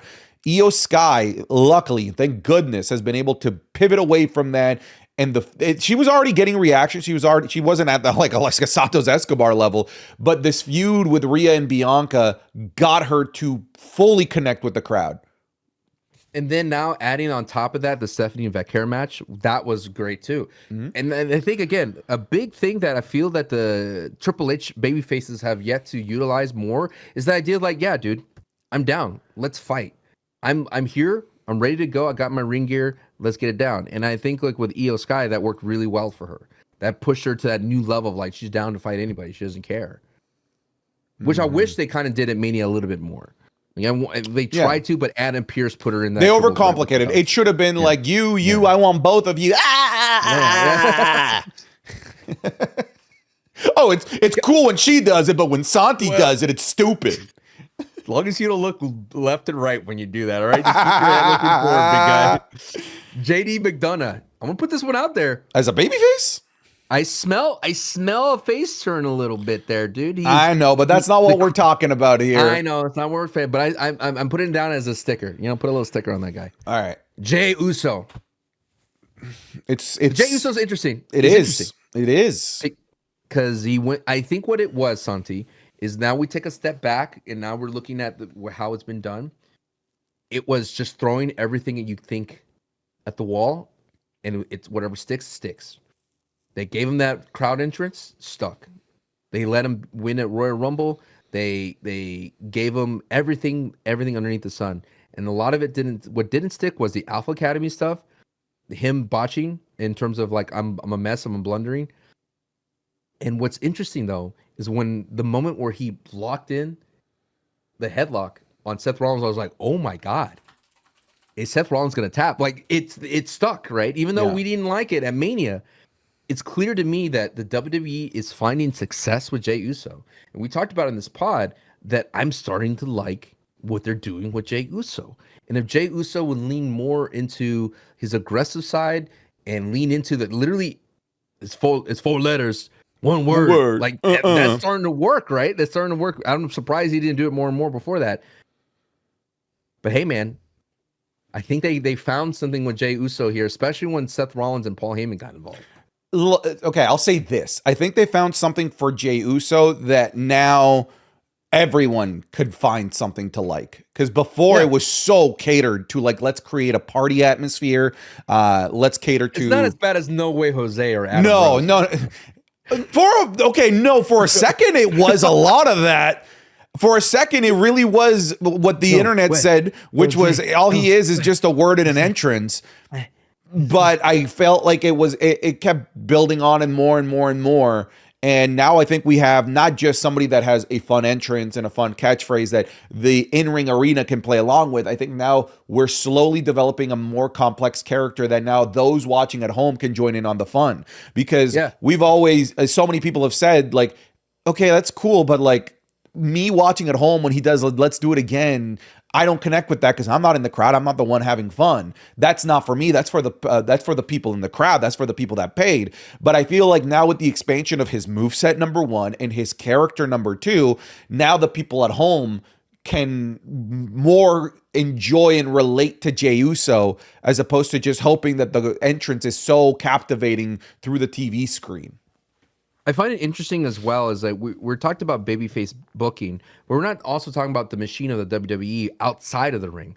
I saw him and his brother Jimmy Uso doing some kind of a YouTube episode. Like that was cool. Him and the Stephanie McMahon with the bloodline. Like there's more opportunities to build out this character or person of Jey Uso that worked really well. That vignette they did for Jey Uso showing like, you know, him as a kid and all those kinds of things and him growing up in that family, I think worked really well for him. And I think if they continue on with that, I think it's going to work wonders. And I feel like because we've already got rid of the monkey on our back, the gorilla on our back about when are they going to put the title on him, and now that we're living in this world, we could kind of enjoy what Jey Uso is a little bit more. Yeah, I think you're right, honestly. Yeah. And he got the word yeet over. Yeah. 4 letters. Joaquin Wilde. LWO Vortex. LWO Vortex and then Legado Vortex as well. Okay, Kairi Sane is just on the bench, but can't really talk about her. But she's jacked to the guild. Kairi Bane, yes, brother. Kairi Bane. But when she comes back and saves, clearly they're booking her to come back to save 100%, 100%. And it's gonna be amazing when she does. I cannot wait, dude. Roxy looked good, by the way, on Monday Night Raw. That little Graps pin sequence was amazing. That was awesome. That was sick. I love it. Can I throw this one out? Hit me. Do you think Karrion Kross saved himself? Like he was on the brink of being released and he cut that promo? Maybe. Dude, maybe. The timing makes that conversation have a little bit more oomph behind it. Yeah. Maybe. I don't know. He could have. I feel like he did. Maybe he did. I think he did because he's not getting a lot of screen time after. Does that make sense? Like it wasn't in the cards for him to be around after Mania, and because he still has these 10-second moments. Yeah, it feels like they're still just like, I think we can maybe insert him here. This segment would have been the same with or without him. Yeah, but we want to find a reason to include Karrion Kross. Like, let's give him another shot, one last go, because you saw the promo he cut off commercial. Yeah, most people did not, which is not cool. But did you hear the catchphrase you started to use? It seems to me there's a lot of bad guys in the crowd today. Yeah. Yeah, and you're like, ooh, I kind of like that, Are dude. you a bad But guy, Sancho? ooh, I'm a bad guy. I'm a I'm a bad bad guy. guy. But it's clear to me that Karrion Cross has survived by his own will. And like you're not gonna get rid of me. Like I can't believe because it's interesting because he tapped into something that I feel like a lot of wrestlers wish they could easily tap into, and that is being cool for the internet community and being like, oh my yeah, that guy, Yeah, he but we speaks his know that mind. we know from time and time again, just because you're over with the internet wrestling community doesn't mean that you're gonna get any love. So we needs to find a way to get some love. Well, he called himself Killer Cross, dude. He So did. now He some people called me a killer. ooh, dude, that's one of the that's crazy. Looking down the line, Lyra Valkyria. Now this is an interesting Oh, I case, love what they're doing here. I'd love to take this one, right? man. Go This ahead. this is what happens when you pair up an up and comer with a veteran that wants to do business. I don't want to hear Becky Hogan ever again. I always thought that was dumb. But now it's uber extra stupid to consider her somebody that won't put over talent. Even if she wins, Lyra Valkyria is the most over, the most connected with fans that she's ever been, and it's because of this feud with Becky Lynch. I want you to hear my words. I am not saying that it's because of Becky Lynch. I think it's because of the feud with Becky Lynch. And Mm, that's different because if once this feud ends, if there's no Becky in the equation, I still think Lyra is going to be able to flourish. I don't think that she's mm, flourishing simply because Becky Lynch is going to be there. I feel like Becky Lynch is propping up Lyra so that she can go off on her own. This is not something that we unfortunately didn't get out of Charlotte Flair, but this is the exact type of relationship that I would love to see from these near 40 veterans that with the insane amount of crop of talent that we have in the early 30s or 20s that's coming into the WWE. This is the type of relationship that I want to see. And my goodness, the chemistry between these two is fantastic. Lyra Valkyria is looking the best she has ever looked. So when I think about the WWE booking, though, they're giving her more time on the mic. They're letting her cut promos, and they're giving her promos with substance. Right? There's something to latch onto, something to find relatable to, and I think that's important for a babyface to have these opportunities to cut these promos that are not about like it's been about my dream to be a champion. This like those are the kind of like the most basic things a babyface can say these days. But a babyface saying you betrayed me and you were always so selfish and you thought that you're trying to snub out my light type of vibe against a heel like a Becky Lynch. That to me is fascinating. And you're right, Becky is playing into it because is being very cartoonish right now. Mm-hmm. But it's working for me because you need this type of it cannot be it's like as if she took a page out of John Cena's book. How can I be a heel in this modern day when I have a name that people like me no matter what? Like people love Becky, she's an established star, she's a veteran. How can I be a heel? Let me just be as obnoxiously annoying as possible and say the most heinous things in a way where that way there's no way you could like me. And I think it's John Cena's I like to call it the John Cena way. Like, 'cause that is definitely what John Cena is doing now. John Cena though is like not doing it as John Cena is using a hammer, whereas Becky Lynch is kind of using a knife here, right? She's a little bit more nuanced with what she's doing. I'm glad she's not like being a John Cena because that'd be too obvious. But I think that she's taking the John Cena route here, trying to do anything that she can to be booed. Okay, I think it's working. And in the Yeah. process, it's getting Lyra Valkyria over. So time on the mic, an established superstar heel to get you over. Right? Pretty That's a good formula. way that Good pretty formula. good formula. Maxine Dupree. Now this is someone that needs more time on the mic. She was great the last time that she was given more than 30 seconds on the mic. Do you think the booking of putting her with Natalia, because we all know what's going to happen, right? We've seen this story a bunch of times. It's a Vince McMahon play at this point. Natalia joins somebody who's new. They make a tag team. Then all of a sudden, Natalia gets upset and they have a match. And then the newer star tries to use Natalia as a springboard. The most interesting thing is you said that works really well with Lyra and Becky. But this, I don't know, dude. I There's don't a know how much yeah, no, spring in it's this the springboard for Natalia is going to work I, for Maxine. I don't think that Natalia is a big enough springboard compared to like Not a Becky anymore. Lynch. No way. No. But my point is I wish that they cut pull the ripcord here and just let Maxine do pre-cut promos with Alpha Academy on the way to the ring. I don't care, local talent. Like, let's build up Maxine. Let's get reps in for Maxine as a manager that Yeah, has. let her be the mouthpiece. Honestly, just let her be the Yeah. mouthpiece of that group. Yeah, because wouldn't it be cool if she cut a promo against Rusev? Sure. Right? Like, let's see what she could do there. So more time on the mic for Maxine. I think her in-ring, she'd look great on Royal Rumble. She did some good stuff. She gets the good pops at Rumble. I'm always pretty Don't work for me. No? No. Okay. So Otis is in the same belt, right? I think what really hurt Otis is that he never got his payoff. So if you're looking at it, if we're looking at this as a theoretical paper here, a babyface needs a payoff. Yes, I think that's a great point. Otis is forever damaged goods because of that. Mm-hmm. We're always going to think. We're always going to think, man, the window was open and you didn't go through it. You didn't even let them try. It's like an exclamation point. It tells me that the WWE doesn't believe fully in Otis to take it to the next level. I agree. I mean, truly, and they gave him money in the bank once, and they still didn't let him go through with it. Did you know that story though? The reason why he didn't climb up the ladder? No. And they had to remember because Ray was up there. And then it fell to him. Whoever was up there, it fell to. It wasn't Ray because Ray was already thrown off the building. he was dead. But Otis is afraid of heights. And they were already on top of the Thai skyscraper. So. Oh, jeez. God. Man, the pandemic era was something else. It was. It's a match club, by the way. So Otis, I think, is a sign that, yes, he's beloved in the arena, but his end is always the same. Right? His role is predetermined already. The ceiling, he's already at it. He's an early quest for your voice. Sure. Yeah. Yeah, sure.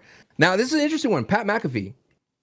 Very interesting play. It's only interesting just because of the current role that he's playing with Gunther, but beyond that, like I don't think there's any value in a babyface Pat McAfee being over with the crowd. He's just a commentator at the end of the day. But he's a very charismatic guy, though. Just for the feud in that, in playing the traditional role of a wrestler babyface, it's important for him to be over, sure. But in the long run, I don't think it's important for him to be over. Did you enjoy his promos though? I did. Cool I thought they were fantastic. It's tough to buy him as the everyday man when he's a multi-millionaire on TV, but he does a pretty good job of cutting that almost Dusty Rhodes-like promo of being the everyday man. Don't you wish that he kind of wasn't a commentator and he was a wrestler in the roster? Nah, I wouldn't buy him as a wrestler. I don't know. He wrestles pretty good. Yeah, I still wouldn't buy him as a wrestler. I think I like him as a special attraction from time to time. And he's being very special. Yes, very special. Penta has a very interesting trajectory here, but he didn't have that rocket strap like a Jacob Fatu where he took out the top 3 heels. He's had a very traditional way of coming up on the roster. Debuted in front of a home crowd. I think what really catapulted Penta, which is oddly enough, was time on that microphone. When he cut his promo, that solidified him as, oh, I love this guy. Yeah. He went from this guy's cool to, oh, I love this guy. And I think it's really what's working well for what's interesting now is that we're at a crossroads with Penta, I think. This match at Backlash is not going to help Penta. Like, it's not helping Penta at all. This is Dom's first major defense on a PLE. I don't see the WWE taking the belt off of Penta. I'm off the Dom here for Penta. Because Penta's a good chaser, but I'm worried that it will hurt Penta's momentum still. Here's a question for you. I actually posed this to my community. Gun to your head. No, okay. Realistically. He said he had a gun. Because it was something that Michael Cole said. Michael Cole said that Penta's a future world champion. Are we calling doubt? Do we think that there is some validity to that?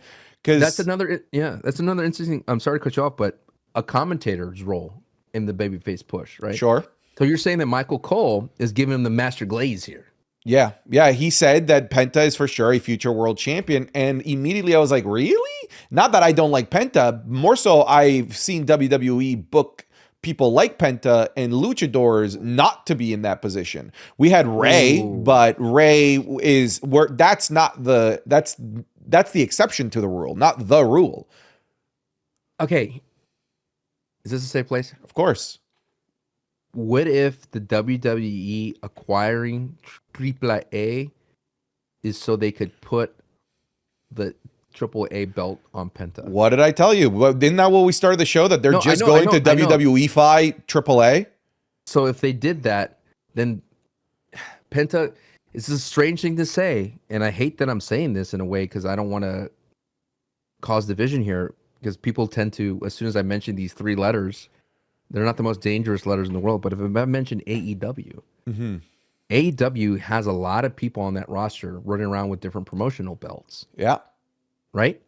So what if he's calling him a world champion because he's not going to be the world heavyweight title champion. He's not going to be the undisputed, but he's going to be the AAA champion in WWE. I do not see a world where that doesn't happen. Like if we're talking, I've already said that WWE is going to bastardize the hell out of AAA. Within 2 years, it's going to be unrecognizable. And I think Penta is the best pill to swallow for the Mexican audience to be a AAA champion that they can get behind while still being a WWE guy. So will maybe will he defend the AAA title? I think so on weekly television. Yeah, I think so. It'll be like a weekly, like not like a weekly belt, but it'll be like one of those things that he walks around, he look great in gold, and he would be like the mini boss of that belt, and it'll be its own thing that he could travel the world and he could go defend it in down in Mexico, and it'd be like as if Nakamura was, let's say if the WWE acquired New Japan, they would make Nakamura the New Japan champion, and he would go over there and defend it under the WWE umbrella. It's a very interesting thing. I don't think a lot of people are talking about this, Santi, but that's what makes us the place to listen to the Wrestling is Cool. You know, we ask dumb questions that uncover meaningful moments in wrestling. You know what I mean? We're like the Sherman and Peabody of the world, navigating it throughout time, and eventually we stumble upon truth. That's us, baby. That's us, baby. But dude, yeah, the way they're building Penta is, I think they're letting more of his in-ring work do well. They give him a little bit of time on the mic, but it's more of the standard ring. Like it's a very traditional build for a babyface. Do some run-ins, call your shot every now and then. He wanted to win the Intercontinental. Get screwed over every now and then with like a judgment, like a faction running it, but there's nothing unique just yet. But if they put the AAA belt on him, that's gonna be crazy, man. And I genuinely see that happening. I genuinely do. You heard it here first. I haven't heard anyone else talk about it on the internet. Not even on Twitter. That's how early we are. We're early. We're buying our stocks right now, folks. We're gonna. You know what? We could do this because I know this is a long thing, but we could do Smackdown and then we do heels, different pockets. This is a good evergreen topic that we could visit we can't do the whole roster today. We're almost done with the Raw roster here, though. Rey Mysterio, legacy member, like an AJ Styles, seen as a legend, a bastion of good. Do you think Ray ends on that note, though, as a babyface? Yeah, I do. I think that Ray's biggest asset right now is to help build AAA. Right. I think now he's a babyface mascot in my mind. I think so. Yeah. And that's not a bad place to be when you're in your 50s. And when you're injury prone now. Yeah. Tore an abductor. He literally just got pulled out of the ring and tore an abductor, which is at his age. I mean, awesome. I would have been worse. I would have fucking dislocated my testicles probably. And maybe blew out. I was gonna say blew out your starfish. Oh my god! Just my entire genitalia region just explodes. Real. That's why you should oil up, brother. Just gets turned inside out. Now, here's the thing that I think that's probably the most controversial is Rhea Ripley, brother. I think Rhea Ripley is one of these faces that was so annoying in Mania. And I think that hurt her for a little bit. People say that she's not a great champion. I've heard rumors of people on the internet talk about that. I just feel like Rhea Ripley is not considered a face or heel at this point. She's past all that. But I still think that she needs to be booked in a way that makes sense. Like the more you could you got to do less of what you did at Mania, and I don't know. She's not a great. I'm a boss heel. I'm a mafioso. I've said that before, but I still think she's such a unique superstar that no one Yeah. you can't label her. Yeah, I mean, at the end of the day, like Rhea Ripley's face character doesn't have to be all that deep because she just has the crowd on her side, regardless. Yeah. That she's already won. Just in that Yes. regard, we talked about like the most important thing is getting a crowd reaction, and she gets the loudest crowd reaction out of anyone on the women's roster, and then sometimes some given nights out of anybody. Right? She's already got the popularity. She's there. I don't know that they need that intricate of storytelling with Rhea Ripley when she's already No. there, you know? They never did with Stone Cold either. Honestly, Stone Cold would just get screwed over, and he would just show up and clear house. That's all he needed to do. I think with Rhea, the way they build her up is they did the greatest thing for her was by breaking her heart on television. Mm-hmm. I mean, that's the most sympathetic thing you could do for a babyface. And they did it with Rhea Ripley, and they did it with a character that everyone hated, and they did it with Liv Morgan as well. So it's like, And it was executed masterfully. I know people yes, eventually got tired of the feud, but my goodness, the first couple months of that feud were just must-watch gold. TV. We talk about our social media numbers sometimes being canary in the coal mines. We remember that anytime we posted anything about that feud, it was the most viewed thing that we would get on our social media platforms.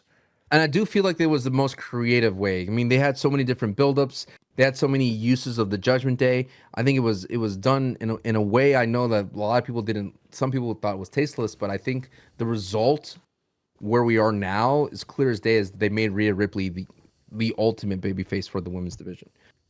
Sami Zayn, it's a guy you don't like, all right? But Sami Zayn is designed. Let's look at it from an outside perspective. He's the Mick Foley of this world, of this universe. He's supposed to be the guy that is the ultimate underdog. But where we started to rub get friction against him is that when he called himself the underdog.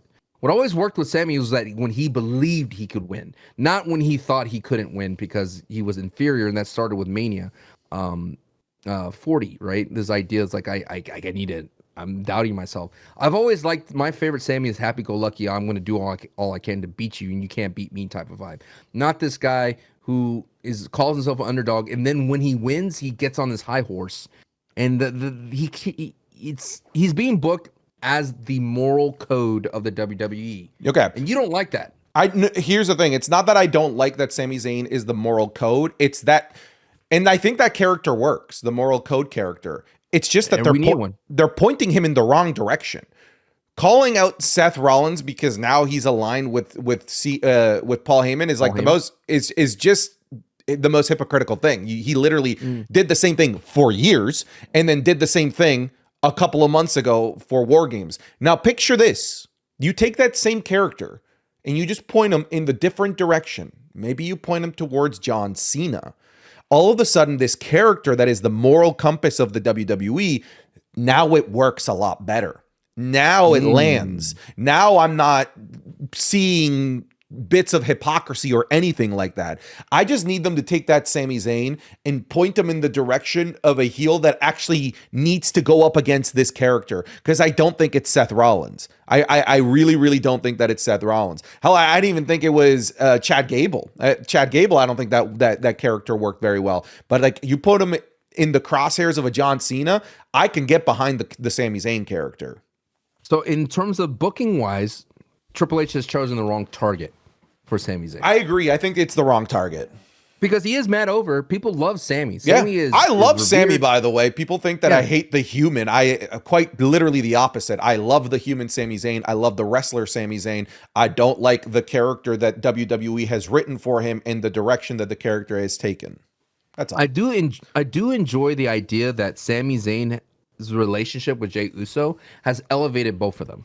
They're like the brothers of brothers from a different mother of the WWE, where you could go, yeah, man, that's my homie. Like that's what I would do for my friend. The way they treat each other, the way they positive masculinity, boost each other up.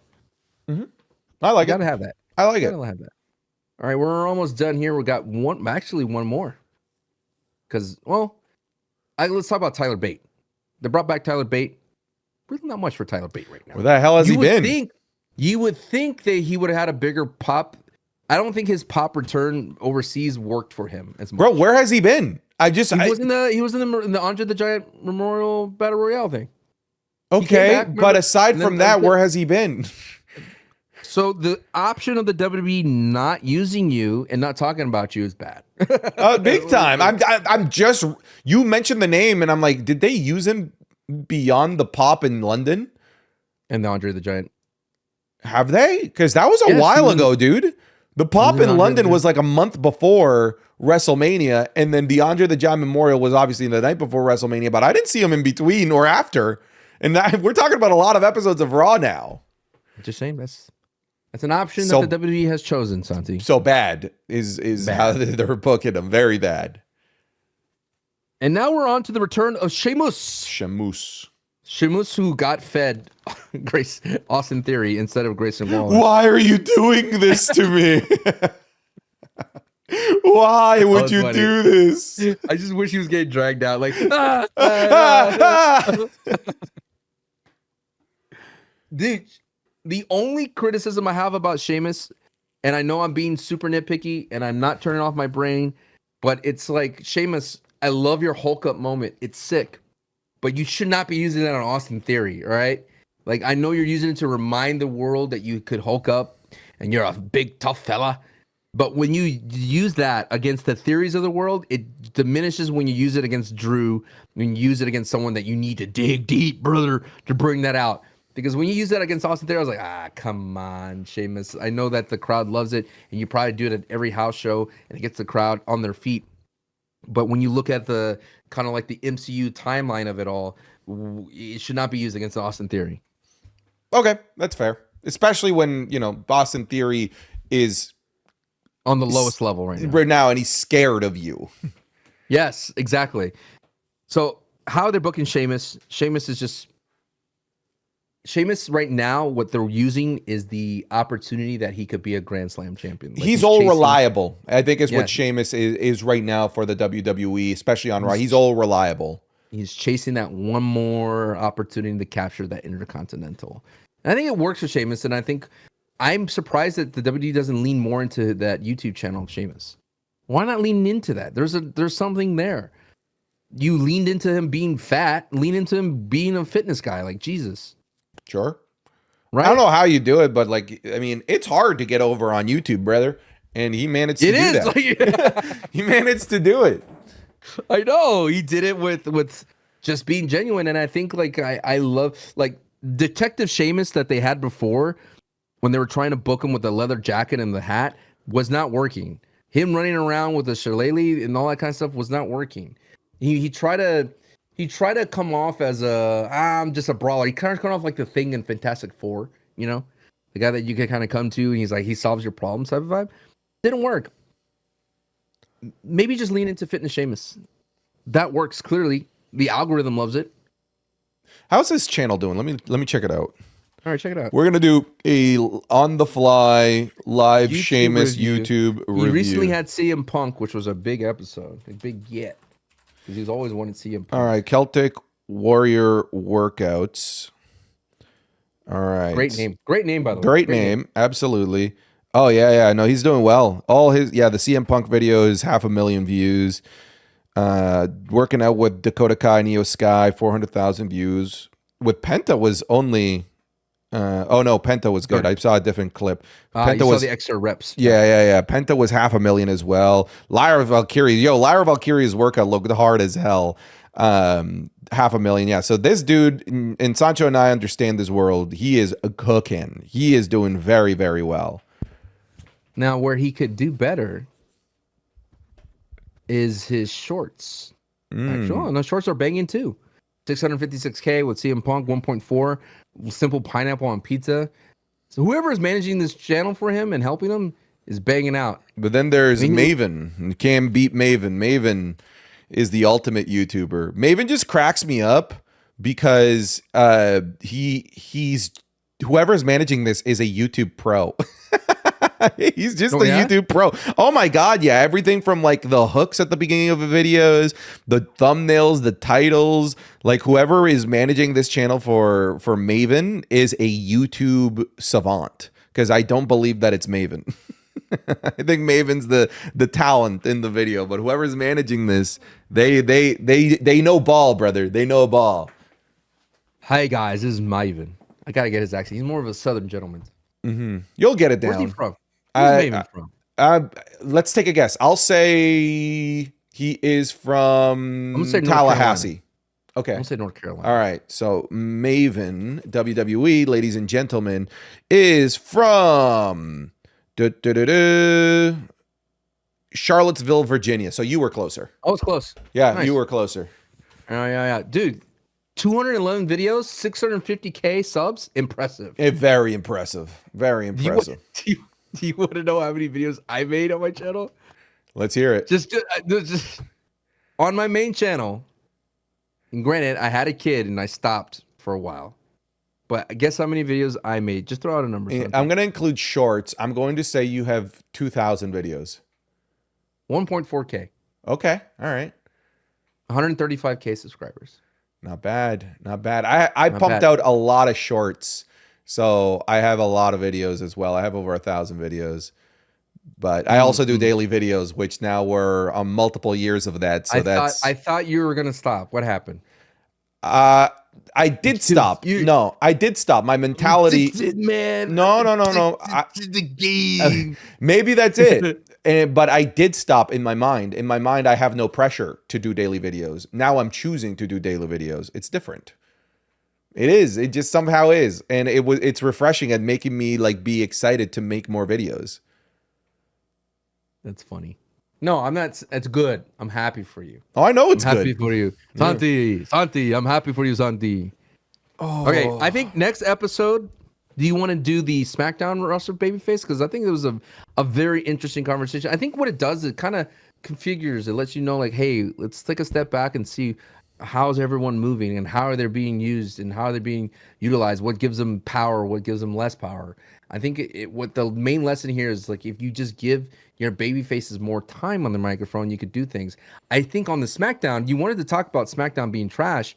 I think on the Smackdown side of things, brother, they are not using the baby faces that well. They're like, the coolest part of Smackdown is the heels, unfortunately, over there. Truly, they are. Like, think about all the heels on the Smackdown roster, the Drew McIntyre, Jacob Fat T's of the world. They look so much better than LA Knight and Damian Priest right now. Yeah. I do think that SmackDown is suffering just from star power in general, especially in the main event scene. When Cena is a part-timer, when Cody Rhodes isn't there, when Roman Reigns isn't there, when Randy Orton is having to feud against somebody that's not there. Like, well, you can't compared to Raw, where they have like they've got like Seth Rollins, they've got CM Punk there at any moment, basically, right? To help prop up the star power of that show. I feel like it's lacking over on SmackDown, and the show is entirely still way too long.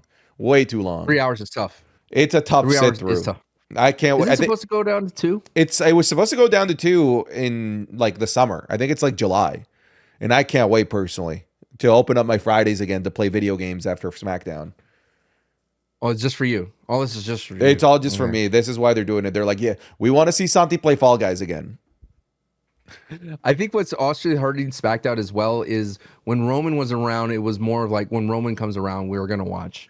And that consistency is hurting. And I kind of feel like I'm beating the drum a lot, is that when you have the United States title being the main thing, and then there's no way they could jump up to the Undisputed, it's like, well, why matter? But their booking is the biggest issue, Santi. They would have a banger of a match, and then it just ends in a DQ. And these are matches, because it's a 3-hour show, will last 4 to 3 commercial breaks, right? 3 commercial breaks in, and you're like, oh man, this is a great match between Damian Priest and LA Knight. And here comes a DQ, and you're just like, why? Just choose. If this is all the toys you have to play with in the sandbox of SmackDown, it's okay for Damian to lose here. It's okay for LA Knight to lose next week. 50-50 booking, sure, whatever, but it's so much better than going all the way to the end and nothing happens. At least have a DQ or a interference that causes a finish. not Yeah, a DQ. we talked about, it's okay to land in the same spot that you started, right? That's what Yeah. roller coasters are. We talked about how awesome of a roller coaster Jey Uso versus Seth Rollins was and what they did there. Yeah, it ended in the exact way that it probably should have ended, a DQ, but it was in an awesome way. I don't think that they're doing that for SmackDown. I feel like for SmackDown, they are formulaic. They are cookie cutter to a T. Some people blame Road Dogg because Road Dogg took over the producing of that show, and I kind of see it because it does feel like old school SmackDown with Teddy Long. Yeah, I literally had a viral moment on Twitter where I posted like the lady started a fight with I Jade saw that. That was Naomi, so good. That was so right? good. And I did ladies, and then I was just doing it, and then I turned it back on, and all of a sudden here he comes, Ladies. ladies. Oh, dude, the timing of that, it was literally impeccable. I Thank watched you. that the night that you did it, like as I was going to bed, getting ready for my Yeah, flight. you were proud of me. Yeah, very proud of you. Very proud of you. Thank you. I'm trying to take cues from you, trying to learn at it. But I think that is the main thing is like we're doing one, we don't know what main event we're walking into. And the main events seem to be put together and the roster's so spread out thin is that we already see someone multiple times. I think the most interesting thing that's happening on SmackDown, at least is R-Truth. What are they gonna do with R-Truth? I'm so fascinated in that. Me too, dude. Me too. Is there a world where R-Truth somehow helps Cena win matches? Oh my God. And would it make sense and would you be okay with it? Because I kind of am. Because I could see a world where Cena manipulates R-Truth's kind of like naive, blind love of him Mm-hmm. to achieve certain things.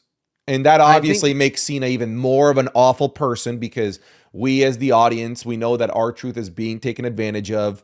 And he doesn't know any better that he is blind to his love and love. admiration, and Mm. that's just such a dastardly heel thing to do. It sounds like to me, in order to do that, they need to have a segment where John Cena's like, "Yeah, man, no, they're you know what? You're right. They're all wrong, I, dude. No, no, I didn't break no, up with Greg. you, Truth. Yeah, truth like dog. You're my boy. You're a veteran. I respect you. That'd be so heinous. But at the same time, I do feel like our truth represents you, Santi. That's why. That's why you love him so much. That's you. You're like, you're right, Maybe, truth. You're right, maybe. truth. But also I'm hoping, well, we all know where it's gonna end up, right? John Cena is gonna obliterate our truth. At It some has to point, happen. dude, that'd be such an evil thing to do. It would work so well. Kind of like a Lassie type situation. You're like, oh, I love you, Archer. Oh, and then Oh. they should just recreate it again. Yay! And then those right, the sad face, yeah, the sad face comes over his face, and we're like, no, John's gonna do it again. So no, Yeah, but I doesn't find it feel that like SmackDown is a drag to watch over Raw? Like as a okay, watch party, yes. okay. So here's what's interesting. I put it on not as a watch party. And I was like, dude, I wish I had people here to riff with, to make Okay. conversation with, to make this show pass. Because now I'm watching this by myself and I'm just fast forwarding through this. I'm like, Oh, when you were watching it by yourself versus by the watch party. myself. Yeah, with the Okay, watch this party, last. I know not everybody has that experience. It's very, very unique. But at Yeah. least when I have my people and I'm doing a watch party, I can make bad episodes entertaining with the people that I'm there with, making conversation. But when I was by myself just watching that, I'm like, fast forward, fast forward, fast forward. I would fast forward to the last 3 minutes of the match. Like, just let me see the last 3 minute sequence. That's it. And I was Yeah. like, man, that's not good. If this is how I'm treating the product when I'm not when I'm not doing a watch party. I hear you. That is something that I feel when I'm not doing watch party is harder to watch wrestling. Yes. Mm-hmm. Because that's the whole highlight of it all is to have this open conversation to talk about what you saw and maybe the people in your watch party point out to you what you didn't see and they bring up something from the past because usually the chat knows more. But yeah, I definitely see that. I don't think it is a problem in SmackDown's roster. I think it's just the amount of that it's spread too thin and Cody's on ice. If Cody was around, even if Cody had a backstage segment, if Cody was lost and trying to find his way, I think it'd be interesting. But this has always been a SmackDown problem because the undisputed champion is a part-time champion, unfortunately, except if you're Cody Rhodes. Mm. All right. Interesting. Well, shall we bring this home now with a little bit of new heat order? I'm proud of you. You made it past the 2 hour mark. I didn't fully pumpkin. You did fully pumpkin. You're starting to waft like one though. I could smell the You spice. a little. Like, You can smell the I could tanginess feel in it. the air. Yeah, I could feel it. I could feel it. I could feed a PSL going around right now, brother. My wife recently told me, she's like, "Oh, I wish there was pumpkin. Why don't they just have it seasonal? You know, why does it have to be seasonal? My wife wants a pumpkin spice latte. By God, they need to make one for her. You know what I mean? I agree, man. Year-round pumpkin spice lattes. I'm excited for your John Cena in review. Should be a good time, man. Should be a good time. We Well, started it should be. this Sunday.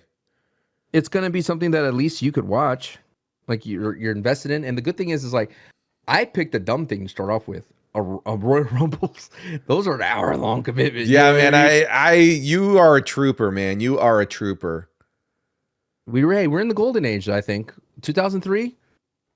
You want to know what I gave that one? The men's Royal Rumble. What did you give that one? I attended to number one spot. Number one spot. Woohoo! All right. Something about Cody and Gunther at the very end. Yeah. 2023. Yeah. Yeah, 2023. All right.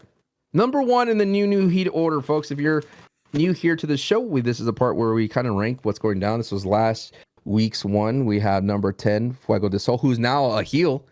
You hear about that? I saw that. Yeah. He's just running around killing people, basically. Yeah. He took the new heat order, what I was saying, way too personal. I tried Fuego.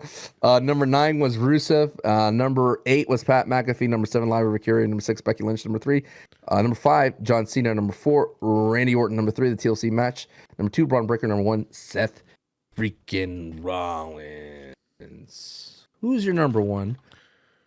Jey Uso? Oh, I might be considering Jey Uso here.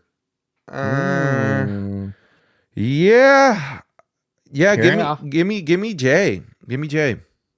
Jey Uso at number 1. Do you think Braun Strowman got let go because he said, "Save a horse, ride a monster" on Twitter? Now these are the conspiracy theories we were talking about, Sancho. You thought I was gonna let Braun Strowman die. No, people die when you stop talking about him, brother. You ever seen Coco?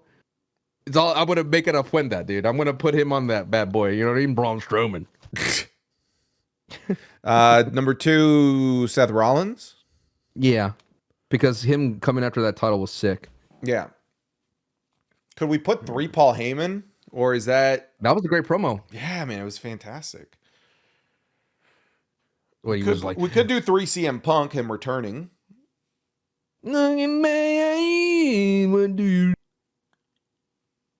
Do you think that's the biggest feud in wrestling right now? CM Punk and Seth Rollins? Because there's some real stuff there, dude. Of course. It's not even close. It's that.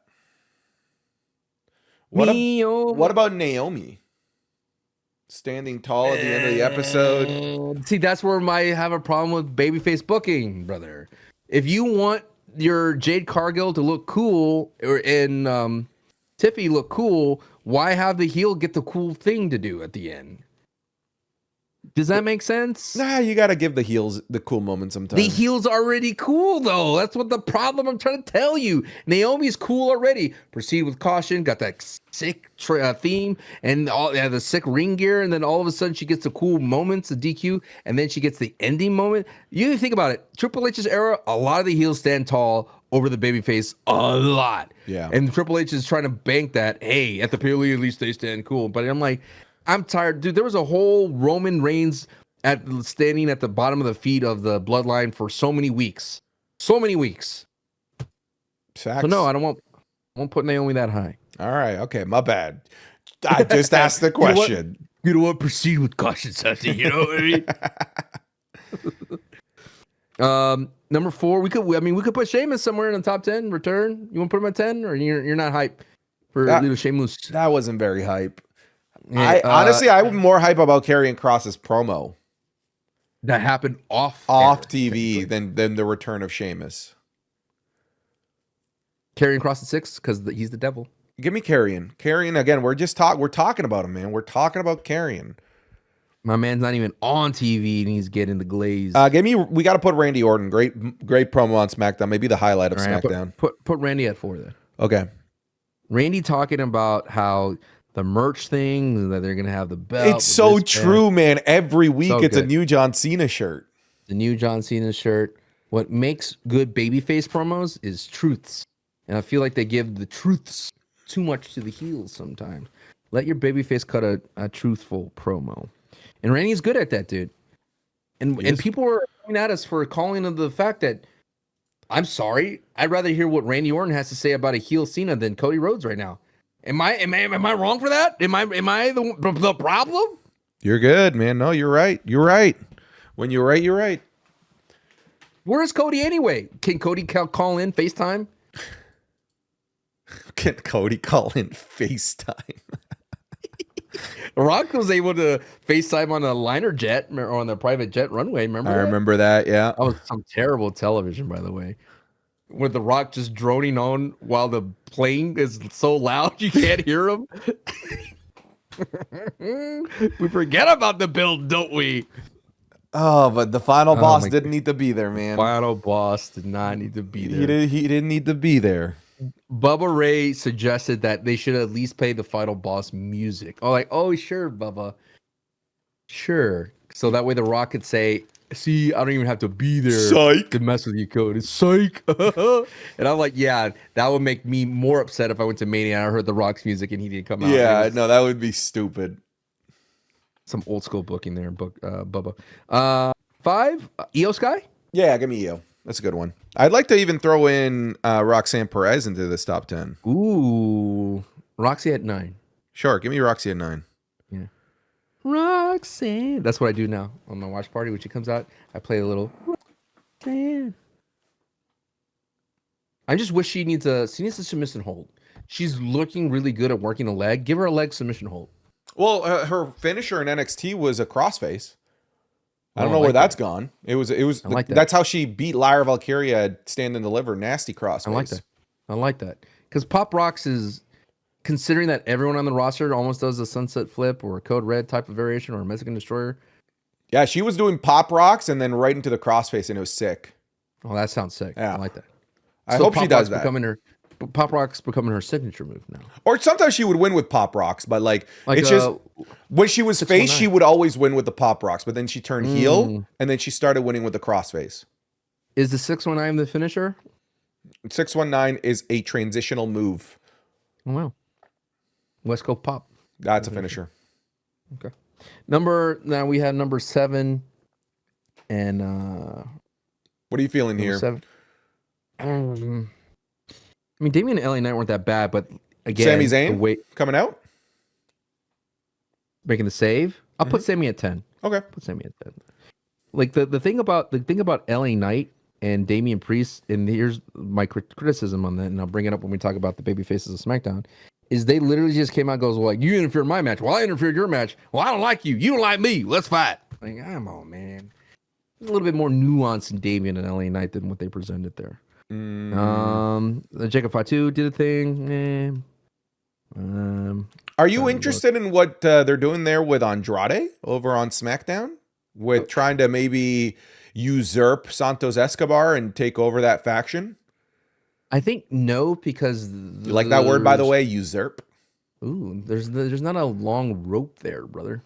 I feel like I can see the path, and I already see the end of it. It ain't no Great Wall of China, brother. Mm-hmm.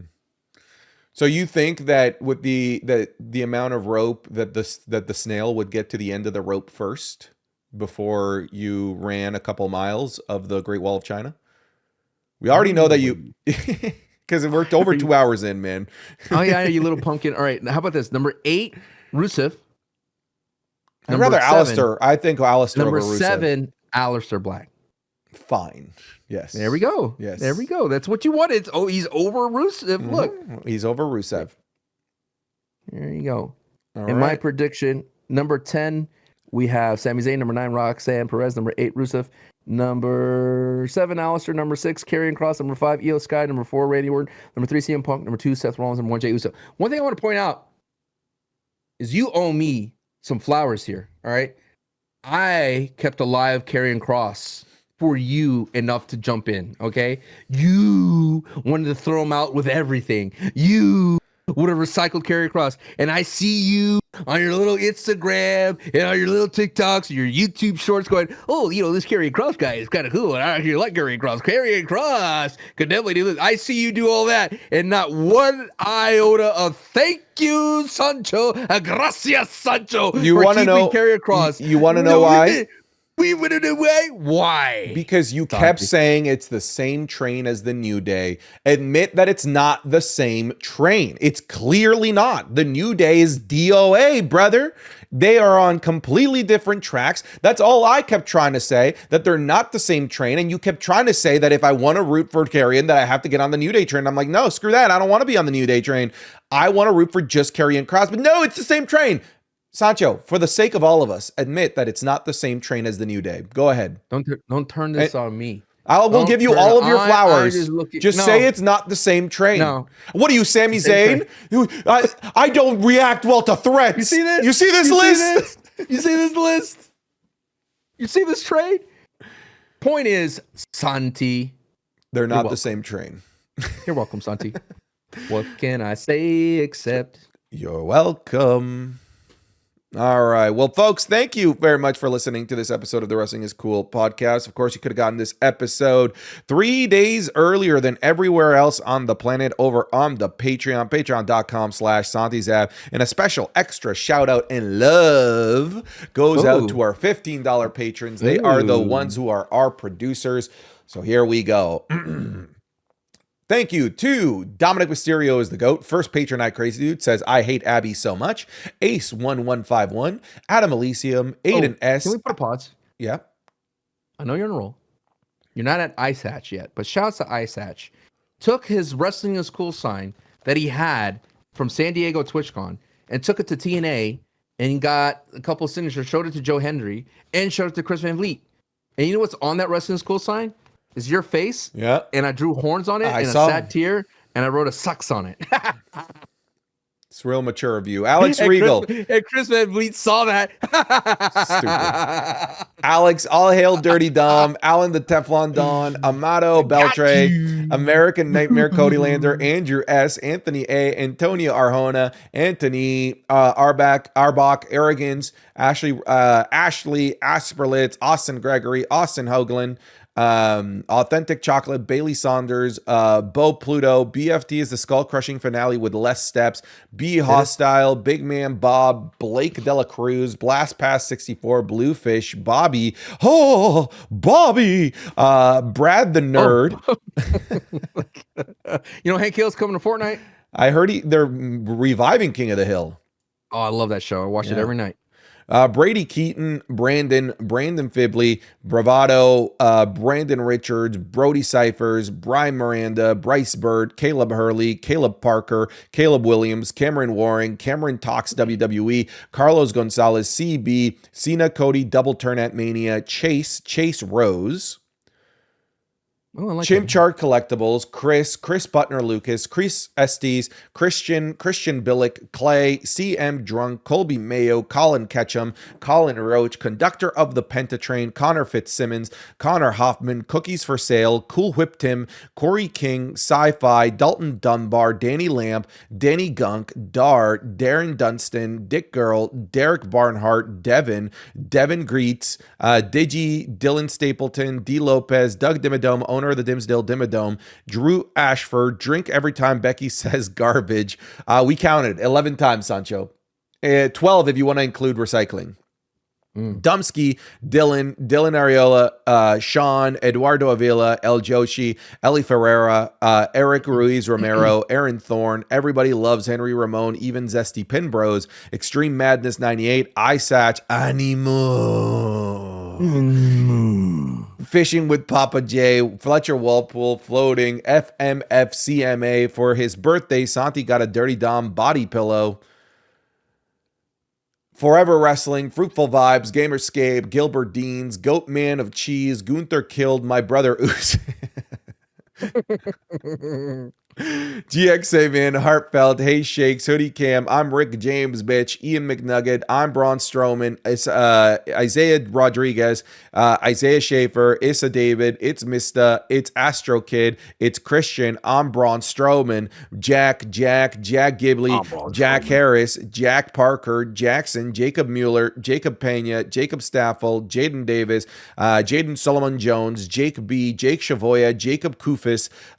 James Brian Balago, Jason Vane, Javier Rodriguez, Jalen Steele, Javion McDuffie, Jalen Angel, JC Worley, Gene Carlos Capelan, Jeremiah Finley, Jahihi Ahihi, JJ, J-Man, Joe Velez, Joey Romig, John Anthony, Jordan Lynch, Josby, Jose Seja, Joseph, Josh Musto, Juicy J153, Juliana Sarfi, Justin Brooks, Justin Perkins, Justin Rivera, Caleb Martin, Kevin Bega, Kuwaiti Rick Boogs, Kyrie Lawrence. Ladies and gentlemen, my name is Liam. Lady Shifu, Lil Shifu, not Lady Shifu, just Lil Shifu. Luis Aguilar, Luke Parker, Luke Sika, Manly Man, Mark Guy, Marnie YCSM, Matthew Dollar, Matthew Oberg, Matthew Watkins, Mossy, Max Dupree, McQueen X Mackay, Meredith Lee, Michael Carlson, Michael Purnell, Michael Paz, Michael Vera, Miguel Paredes, Mikey Rada, Mitchell X, Mohammed Albanai. My dad left to go get a Finn Balor singles push. Nathan Tully, Navid Reyes, Animai, Nellen Zach, Nicholas Kyle, Nighthawk, Nino Array, NyQuil Pad, Noah, Noah Booth, Noah Burden. Obi Nobi, Obion, Oil Up Now, Santi69, Oliver Hammonds, Osama Awad, Pat R, Pat McMark, Pig Nuts, Pim Caw, Preston Smith, Frody, Prince Vegeta, Puke 1904, Puppet Spanker Johnson, Randy Cooper, Rawest of All Daddies, Reaper God, Ricardo Ramirez, Rick Marr, 1R, Ricky Dutcher, Robert Holder, Robert Rogers, Rocky B, Rice Ruffo, Ruben Sanchez, Riley, Sam Duke, Sancho doesn't get a safe place, Sancho the Sea Bear, Sancho's opinions over Santi's opinions. Santi is our 17-time pod champion. Santi lives in Canada. Ha ha ha ha ha ha. Santi's love child of Cena. Sauce God, Saudi Rig Bugs, Screamo Scott, Semba, Seymour Butts, Shaggy WWE, Shane, Shaniqua Foss, Shitstain Nakamura, Cell Alberton, Slime Manny 00, Slowtoke Rodriguez, Stephanie Deldre, Stephanie Vaca, a lookalike contest in my bedroom, Stephen Corby, Stucky, Super Malachi Galaxy, Taco Bullfish, Tammin Bryant, Tanner Cloudis, The Final Pebble, The Tribal Frog Needs Your Money, The Vanilla Joe Rilla, Thomas Wright, Timmy Fitzmaurice, Toasty, Tobias Burnett, Tom Lehman, Trent Head, Trevor Harder, Turbo Tyson, Two Slapped Cupid, Tycho, Tyler Free, Tyler Logan, Tyler McGarry, V Charles, Vegan Penguin, Venom, Juan Pablo, Whaler 30, White Mexican, William Martinez, William Newton, Willie Cecil, WWE Undisputed Dumbass Sir Nightmare, Xavier D. Lewis, Javier Izquierdo, Zach Mira, Deadshot, You Stupid, Maribs, Zach Griffin, Zach Hewitt, Zach Butcher, Zay2K, Zergzito, and Lord BBNJ. Thank you all so very much for watching, listening, and supporting the Wrestling is Cool podcast. We'll see you folks in the next episode. You guys take care. Be wonderful people. Goodbye.